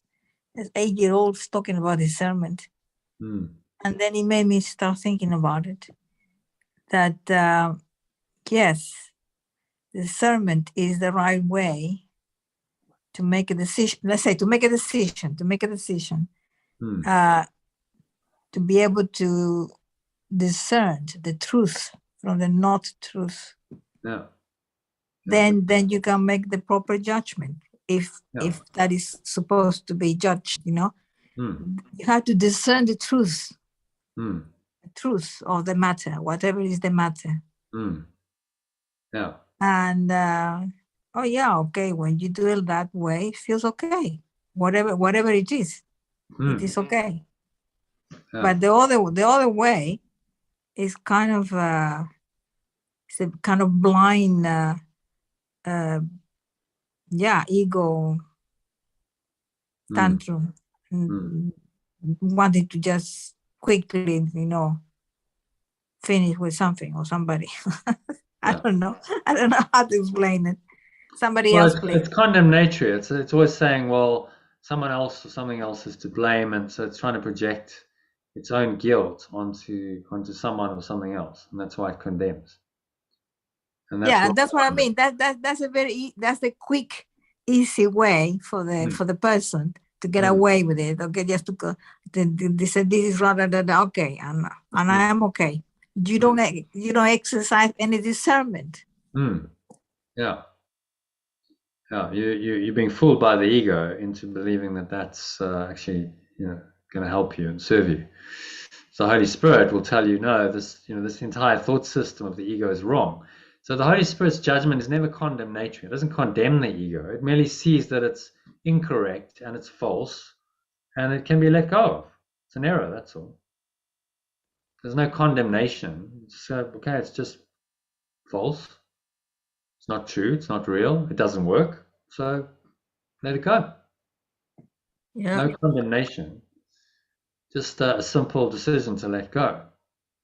Whereas the wrong-minded judgment is always very heavy and dark. It's condemnatory. It's, oh, you made a mistake, but the mistake is now permanent, right? The mistake is undoable. It's unforgivable. It's permanent.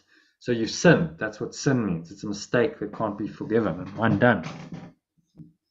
And so it's very heavy, and it's condemning in nature. So, okay, well, we're damned forever because of this, this sin.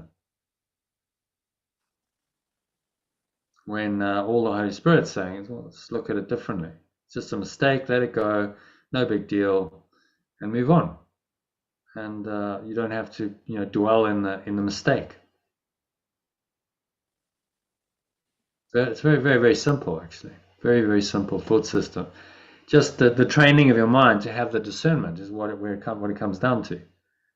Can you actually determine what's ego and what's spirit? Because if you can, then you can make an accurate choice, can't you? You can make good decisions. So the ego is always trying to confuse you and not get you to use right-minded judgment and not see what's true and what's false, because that's the way it maintains itself. Then if you're confused, you believe its guidance is true and you believe it is you. And there's no undoing of it. Just maintains its presence in your mind. Okay, so the real world and judgment. And the next one is perception. Perception. So any idea of what perception is? I'll actually define it. Your idea. I have defined it. Iona, you want to have a go? You can read that if you want.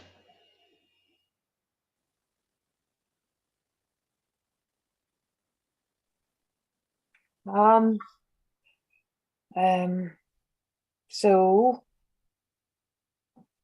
I've got a choice, haven't I?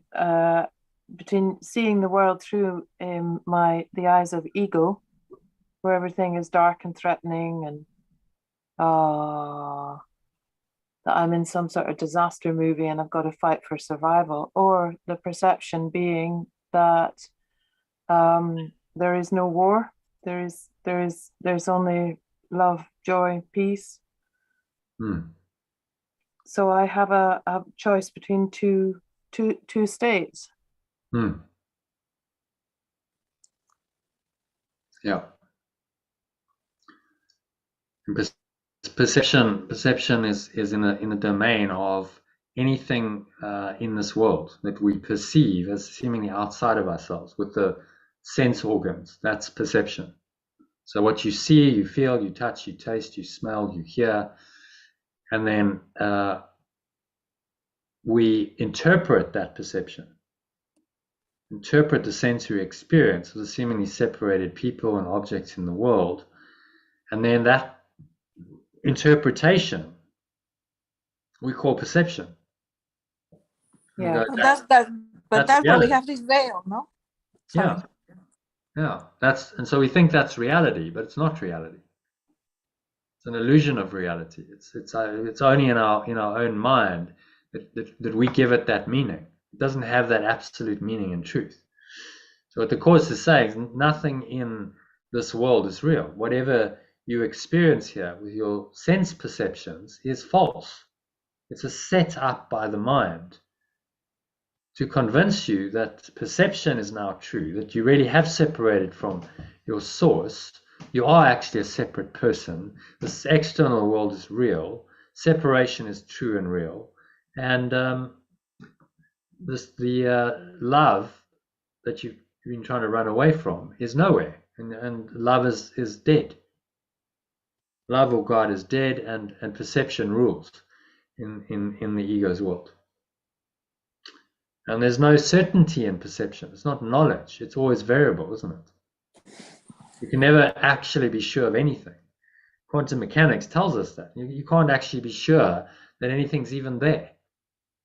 You can't be sure of an object's position and its velocity at the same time. Do you know that? So what's that saying? There's nothing certain or stable in perception, is there? So Yeshua is asking us to let go of perception by correcting our perception first. That's the perception of the real world. To ultimately transcend perception and time and space entirely. To go to a domain where we're beyond perception. And then projection, kind of related, is the seeming ability. Maybe, Iona, do you want to read that? Seeming ability of the ego to project its thoughts. Projection is the seeming ability of the ego to project its thoughts outside of the mind and make up a world of form seemingly outside of the mind, which is projected thought. So the Big Bang was just a projection of thought that brought into seeming physical existence all energy and matter. Now, as seeming ego selves, we continually project our thoughts onto other people and things, so we don't take responsibility for them. For example, we blame other people for our problems, which is trying to project our guilt for the separation onto others to make them guilty and get ourselves off the hook of the feared punishment by God. Wow, it's so twisted. When you look at it clearly, it's like, wow. Yeah. So we project our thoughts onto other people and things, so we're not responsible for it. Oh, Yeah. you're responsible. Yeah.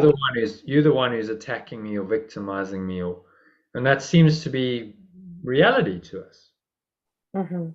So then we blame other people for our problems, which is really trying to project our guilt for the separation that we think we've done from God or love or pure formless awareness onto others to make them feel guilty and get ourselves off the hook of the imagined feared punishment by God. I mean, it's very just delusional. This is not true at all. None of it's true. But this is how the ego works. And so projection and perception then work hand in glove. Do you see that? Projection is the mechanism of projection makes perception. Yes. Without the projection, hurling all of the separation out of the mind and inventing an external world, there could be no perception. See, so projection was the first kind of hurling out of the idea of separation. Now hurling it out into a seemingly external world, which was invented by the ego, that's projection. And then now we perceive that projection of whatever we've hurled out of our mind is now real. And so the perception reinforces that the projection is true and real. So perception, projection keep reinforcing each other. If you watched Inception, did you watch Inception? Inception, projections, conception. Yes. Yeah. Did you watch it again? Yeah, I've seen it before with my kids. Yeah. And so he talks about, well, we project on the one level of the dream and then we perceive on the other level. And we do that so well that we forget that we're dreaming. And what we try and do is you try and get in the middle there and you create a gap between projection and perception so that you start realizing that that's not necessarily a continuous feedback loop. You can actually interrupt the pattern and start realizing, well, I'm projecting it. So I'm not going to perceive it as real, because if I perceive it as real, I maintain the projection, you see. If I start denying, perception is the only way you control this. If I start denying that my perception of it is real, then I'm starting to undermine the projection. My mind stops projecting because I no longer believe in this thought system that's causing me to project. So this is why Yeshua is saying, well, it comes down to correcting your perception. Right? Your projections are all happening subconsciously and unconsciously, but you can correct your perception of everything. So that's what he's focusing on in this course, teaching us how to correct our perception to Right. undo the whole mechanism of projection perception ultimately. So it doesn't exist anymore. There's no need for it. In heaven, there's no need. Right. I see Maria's posted a. A little Yeah, Z. I have to falling go. asleep. I'm very sleepy. I need to go. Okay. Okay, well, we're just about to wrap this up. So, well, this section anyway. So, do you think you can stay for another 5 minutes? Yeah, 5 minutes. Yes. Okay. So I was up at projection- 5 in the morning, so I'm tired. Yeah. Projection I'm perception. tired as well. Mm-hmm. Projection perception. Understand that and how they work together. One Yep. reinforces the other. Very well. Okay, good. Well, if you understand that, you understand the course. Yeah, it's not rocket science. It's quite simple, but it's to really, at every point go, okay, but then I'm not a victim of the world I've projected. See, I can't be if I projected it. You see the logical consequence of the truth. You I can am no the longer be a projector. victim of the world. I'm the projector. Yeah. So if I'm making this up, I'm projecting it. I can't be a victim of my own projection. That's not really possible. Mhm. So then it's the end of the victim story of the ego. Yeah. Forgiveness and revelation and grace. So we've done projection versus extension. So projection versus extension. Extension is extending the blessing, just like we discussed earlier. You're extending the blessings that you feel rather than projecting onto someone and saying, well, all the stuff I don't want is yours, so I'm going to project it onto you and you the guilty one. Extension is feeling the love and the peace and the joy in you and extending it to someone, saying, I bless you with it. So the one is true and the other one's false. They're both an external movement of the mind, but he uses these specific terms to denote a very different use of our mind. Projection being the incorrect use, and extension being the correct use, guided by the Holy Spirit. Mm. And then making versus creating. So he uses the idea of you make something with the ego. The ego makes illusions. It makes up a world that is false to convince you that projection perception is real and the idea of separation that sponsors them is real. So that's the making. And then the creating is being. Making versus creating. Creating is actually connecting with the beingness. Remember, creation and beingness were synonymous. So in the creating, you are connecting with your true source, your beingness, and you experience states of love and peace and joy.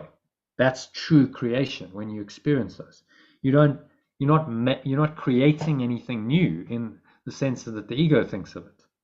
You're just experiencing what was already there, but experiencing it fully with no blocks anymore. Did you understand the difference between making and creating? Yeah.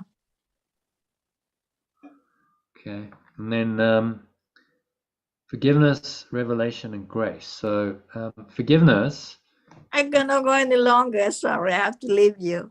At the critical point, forgiveness. You know what forgiveness is. One more. So we'll read that before you go. The process of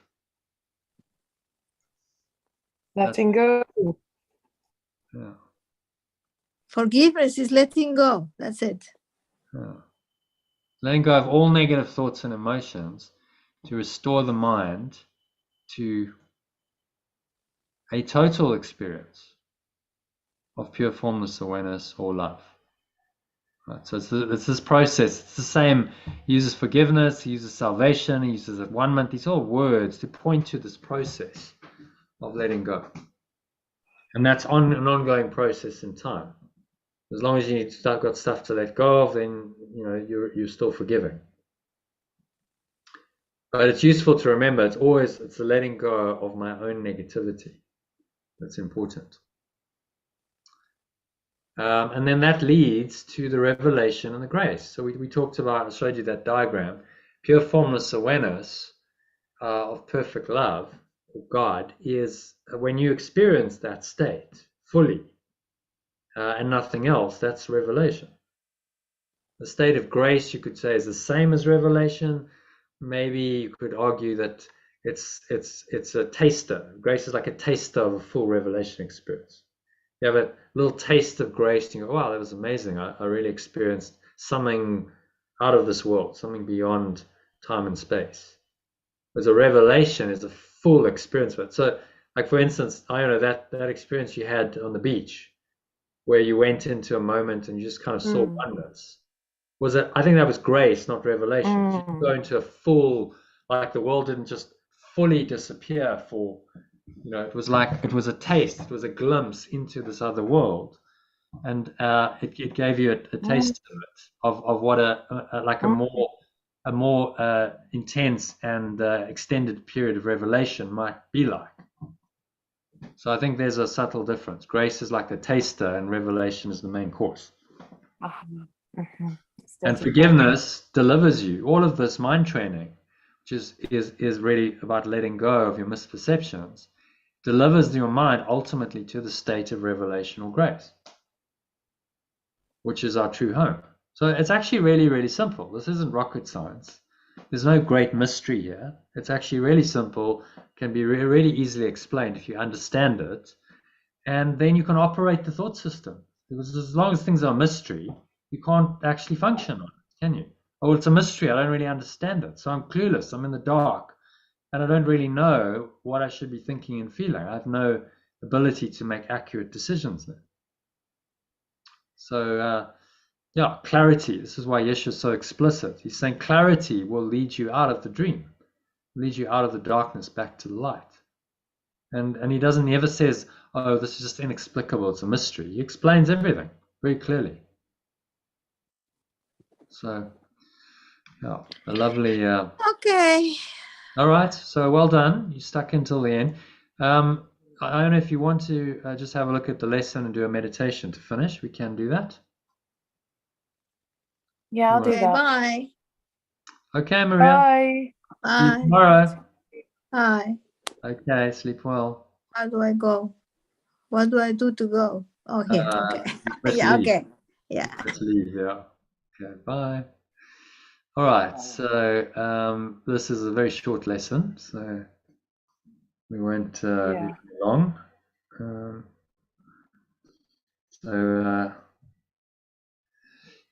Any thoughts? God is only love, therefore so am I. Same central idea as the last 5 days. Anything else move you with that?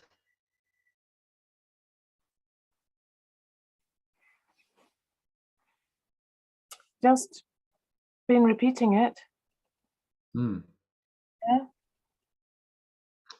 Yeah, I find it really, really helpful because I had some difficulties yesterday. It was just like, okay, just bring that to mind. And this is the power of these lessons. Just bring it to mind and use just that idea as enough. God is only love, and therefore so am I.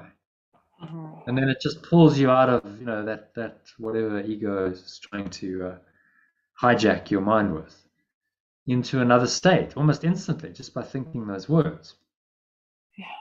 So that's the power of it, to interrupt the pattern. I was like, God is only love. Okay, that's still the truth. So it doesn't actually matter what the ego is trying to do.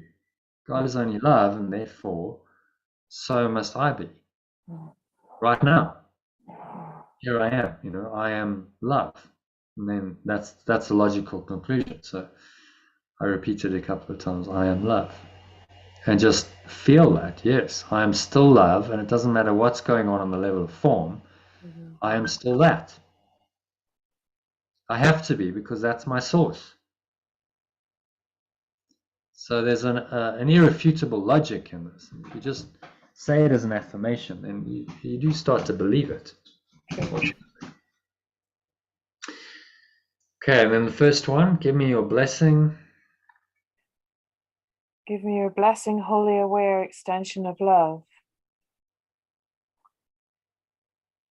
God is only love, and therefore so am I. Give me your blessing, holy awareness, wholly aware extension of love. God is only love, and therefore so am I. So this is asking for the blessing from your brother. And that blessing doesn't necessarily have to come directly from them, or they're blessing you in words, or when you perceive them correctly, then they are blessing you. See, this is the idea. When I So when you perceive see them, them as the wholly aware extension of love, which is what they truly are, irrespective of how they're behaving, then they are giving you their blessing, because your own mind is being blessed through that perception. yes, So that's what he's doing, asking us to do here.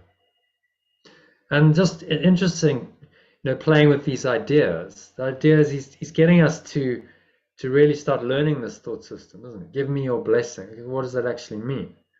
You're not going to go around and say, "Oh, give me your blessing," pray for me, or no. whatever. It's not about that. It's See, another way of saying, let me correct my own perception of you, so that you can give me your blessing as the wholly aware extension of love that you really are, which makes me realize that I am that too. Because if I perceive you as that, then I must be that too. So then my corrected perception, it gives me the blessing. Very, very simple, but it's a logic that the ego is never going to accept. So no, that's right. there's a resistance to accepting the simple logic. But it's a very logical thought system. You can't say he's being illogical. He's being completely consistent. With the Holy Spirit thought system, saying, well, actually, this is how it works, and it all ties together, and it works together very nicely. Okay, and then God is only love again, therefore so am I. That's the middle part of the sandwich. I am as love extended me. God is only love, and therefore so am I. So this is a direct connection with Source, saying, I am as this love extended me. Another way of saying, I am love. This power extended me. This power is extended my being. This is why I have some existence. I am still as love extended me. And so again, nothing that the ego tries can really deny that. Just reminding yourself in the temptation.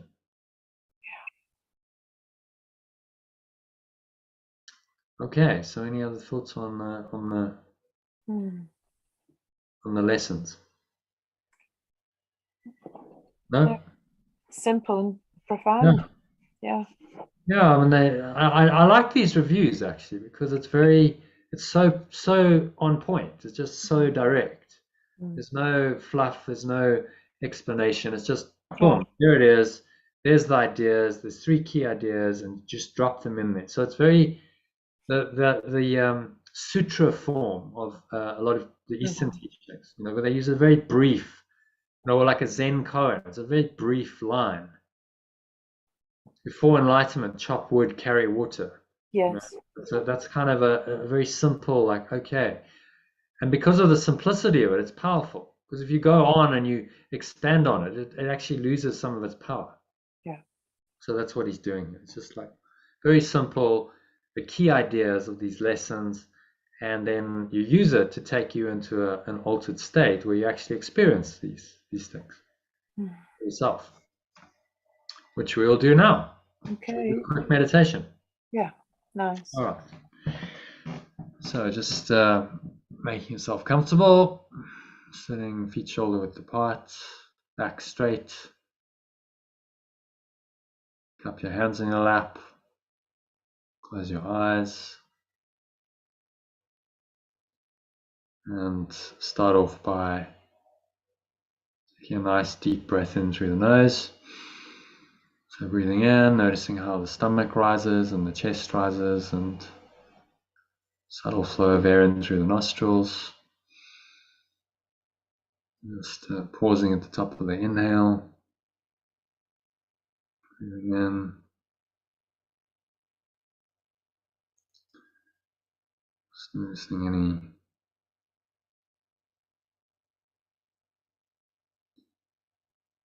thoughts and emotions, sensations going on in the body related to them, and just be willing to Let them all go. Exhaling out.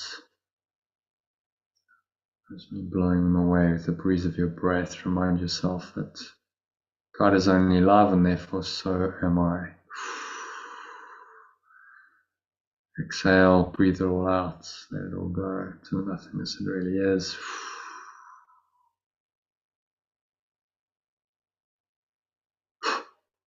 Pull the lower stomach into the spine. Expel the last remaining air out.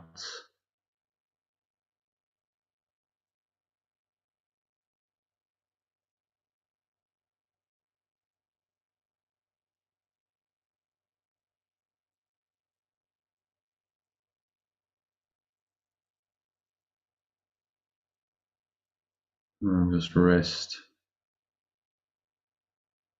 Peace in the stillness. God is only love and therefore so am I. If there's a person who came to mind, you need to let go of something. Say to that person, give me your blessing. Only aware extension of love. And they give you their blessing when you let go of any negativity that you're holding towards them.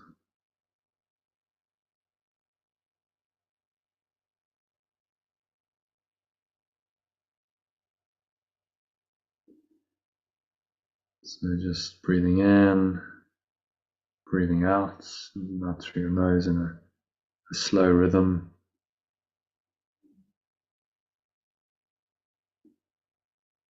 Stepping back and observing the breath. Coming into your nostrils and out of your nostrils.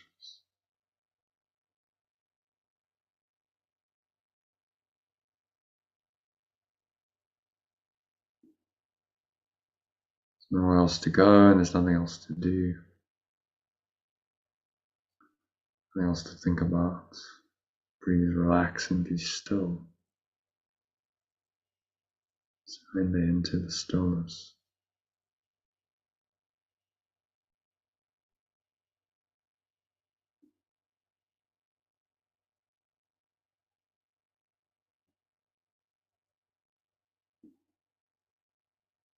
Accept the blessing of your own healed perception of this person.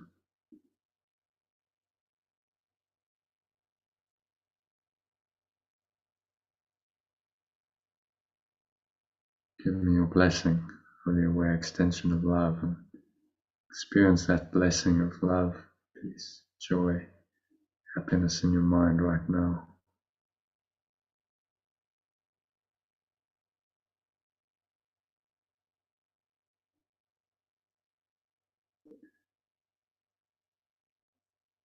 Say again, God is only love. Breathe in the loving presence, as these words point to the essence, the heart of love.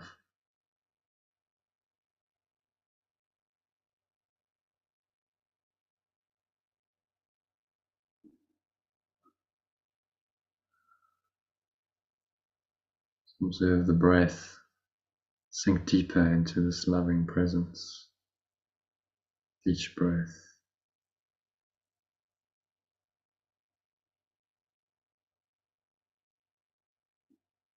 Sinking deeper and deeper with each breath into the loving presence that you are. So God is only love and therefore so am I.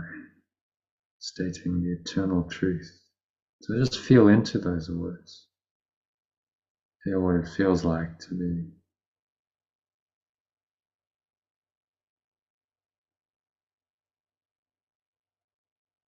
Feels beautiful, soft, warm. This loving presence that created or extended you. So say to yourself, I am as God created me.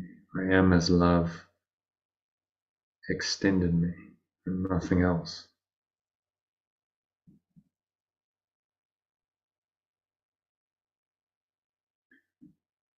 I am as love extended me and nothing else.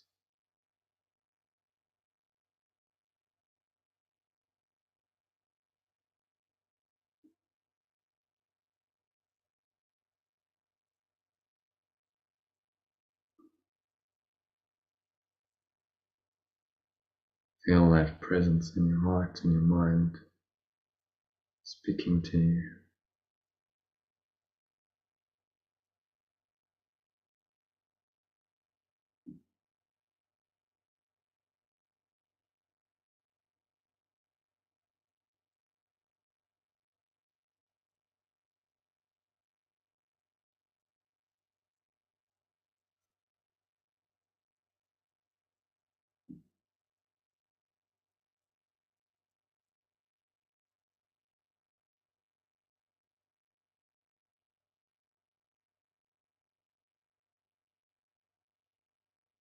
And comfort and peace and joy.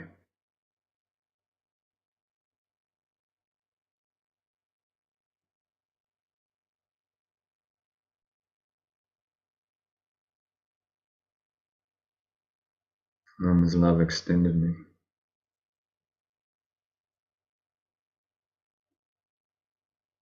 God is only love, and therefore so am I.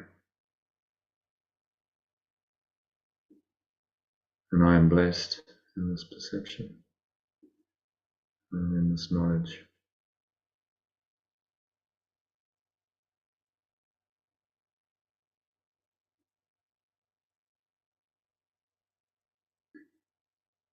And so just rest in this blessing. There's nowhere else to go, nothing else to do, nothing else to think about. Next couple of minutes of deep silence, just rest in this blessed state of perfect love. You're one with your source that extended you. So God is only love, and therefore so am I. And His love extended me.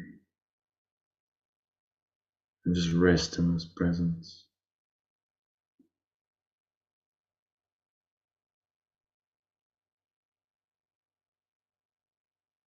Just observe the breath and sink deeper and deeper into this loving presence.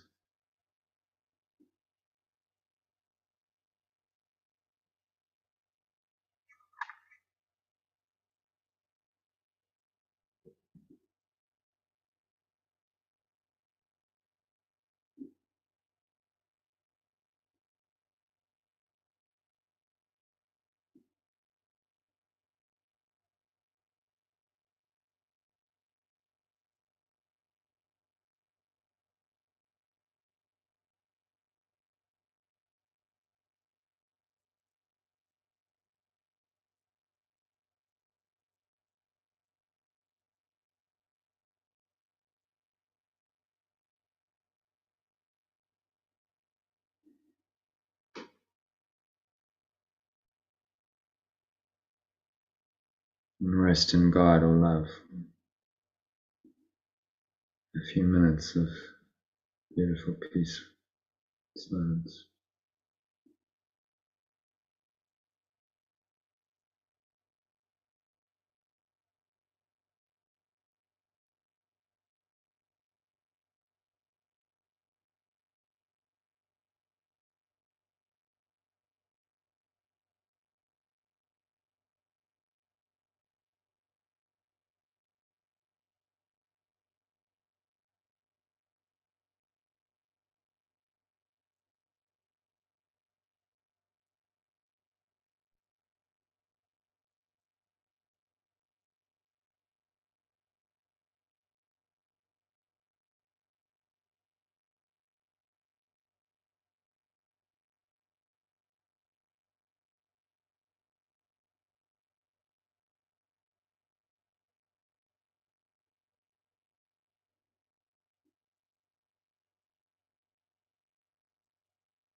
If any thoughts arise that seemingly disturb this deep peace, disturbed love. You observe them very casually and just wanting to let them go by reminding yourself, God is only love. And therefore, so am I.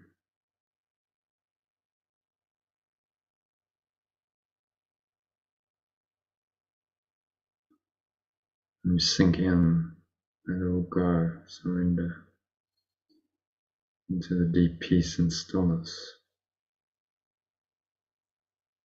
and blue sky of your pure formless awareness. The awareness of the perfect love of your source shining through it that extended you. And just bask in this experience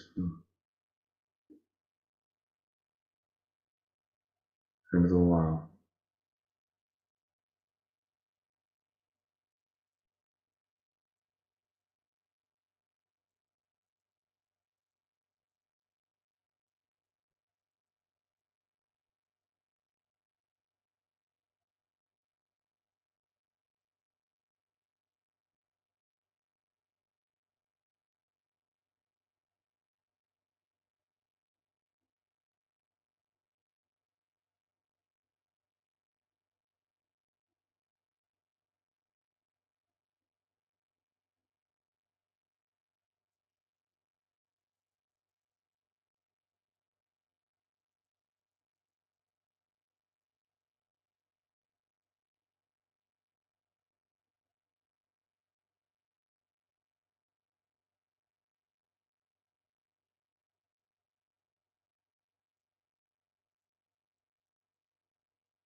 So just gently coming back from this deep state connection, your source, bringing some attention back into the body and the breath and the senses and the world, and through that, and on the count of 3 you're going to open your eyes. So 1, just breathing in, noticing how the stomach rises and the chest rises, subtle flow of air in through the nostrils. Feel the energy rising up the spine, clench your sphincter muscle, lock the energy in. Draw the energy up your spine, to the crown of your head, pause at the top of the inhale. Once again, just check in, scan your mind, notice any thoughts, any emotions, any sensations going on. Be willing to let them all go. And you exhale.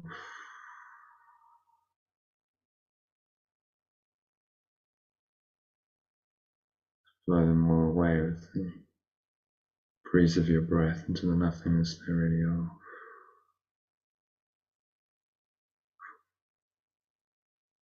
And the energy subsiding back down from the crown of your head, down the front channel of your body, coming to rest in your lower stomach and groin.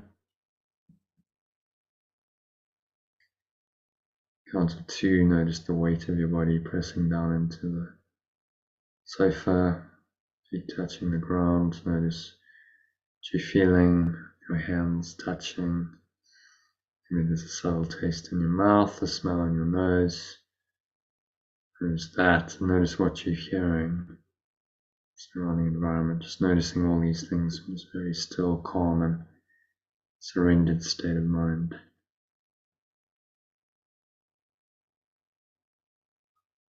And stay rooted in the state for the rest of the evening. It'll carry you into your bed and sleep, and then on into tomorrow. So it is said, and so it is done. And so on the count of 3, open your eyes. Let's look around, taking a few moments just to look around, observing everything around you in this clear, calm, surrendered state. No judgment, no interpretation, just pure perception, the real world. Notice how peaceful that feels. Stay rooted in this peaceful presence. Set the intention to stay here for the rest of the evening and on into the entire week ahead, which is going to be a big week. So let's ask the presence of Spirit to guide us through it. And 3, open your eyes. Let's look around and give thanks for this beneficent, loving presence that is there guiding us. And that brings us to the end of the meditation. And I think we should call the session a night there. Yeah. Yeah, 13 paragraphs of text is no way. No way, Jose. Not tonight. No way, Jose. Yeah. So I did actually want to do something with you and Lucy, but it'll have to wait because I'm too tired and you're probably too tired as well. Maybe in the week we can just do a recording where we chat about the retreat on Zoom, and then we can use that as a kind of promotional video rather than a monologue, because I've just done that, but it's not great just speaking into the camera. No. Okay. Yeah. Sleep well and travel well, and I think tomorrow night will be really good. Yeah, I'm looking forward to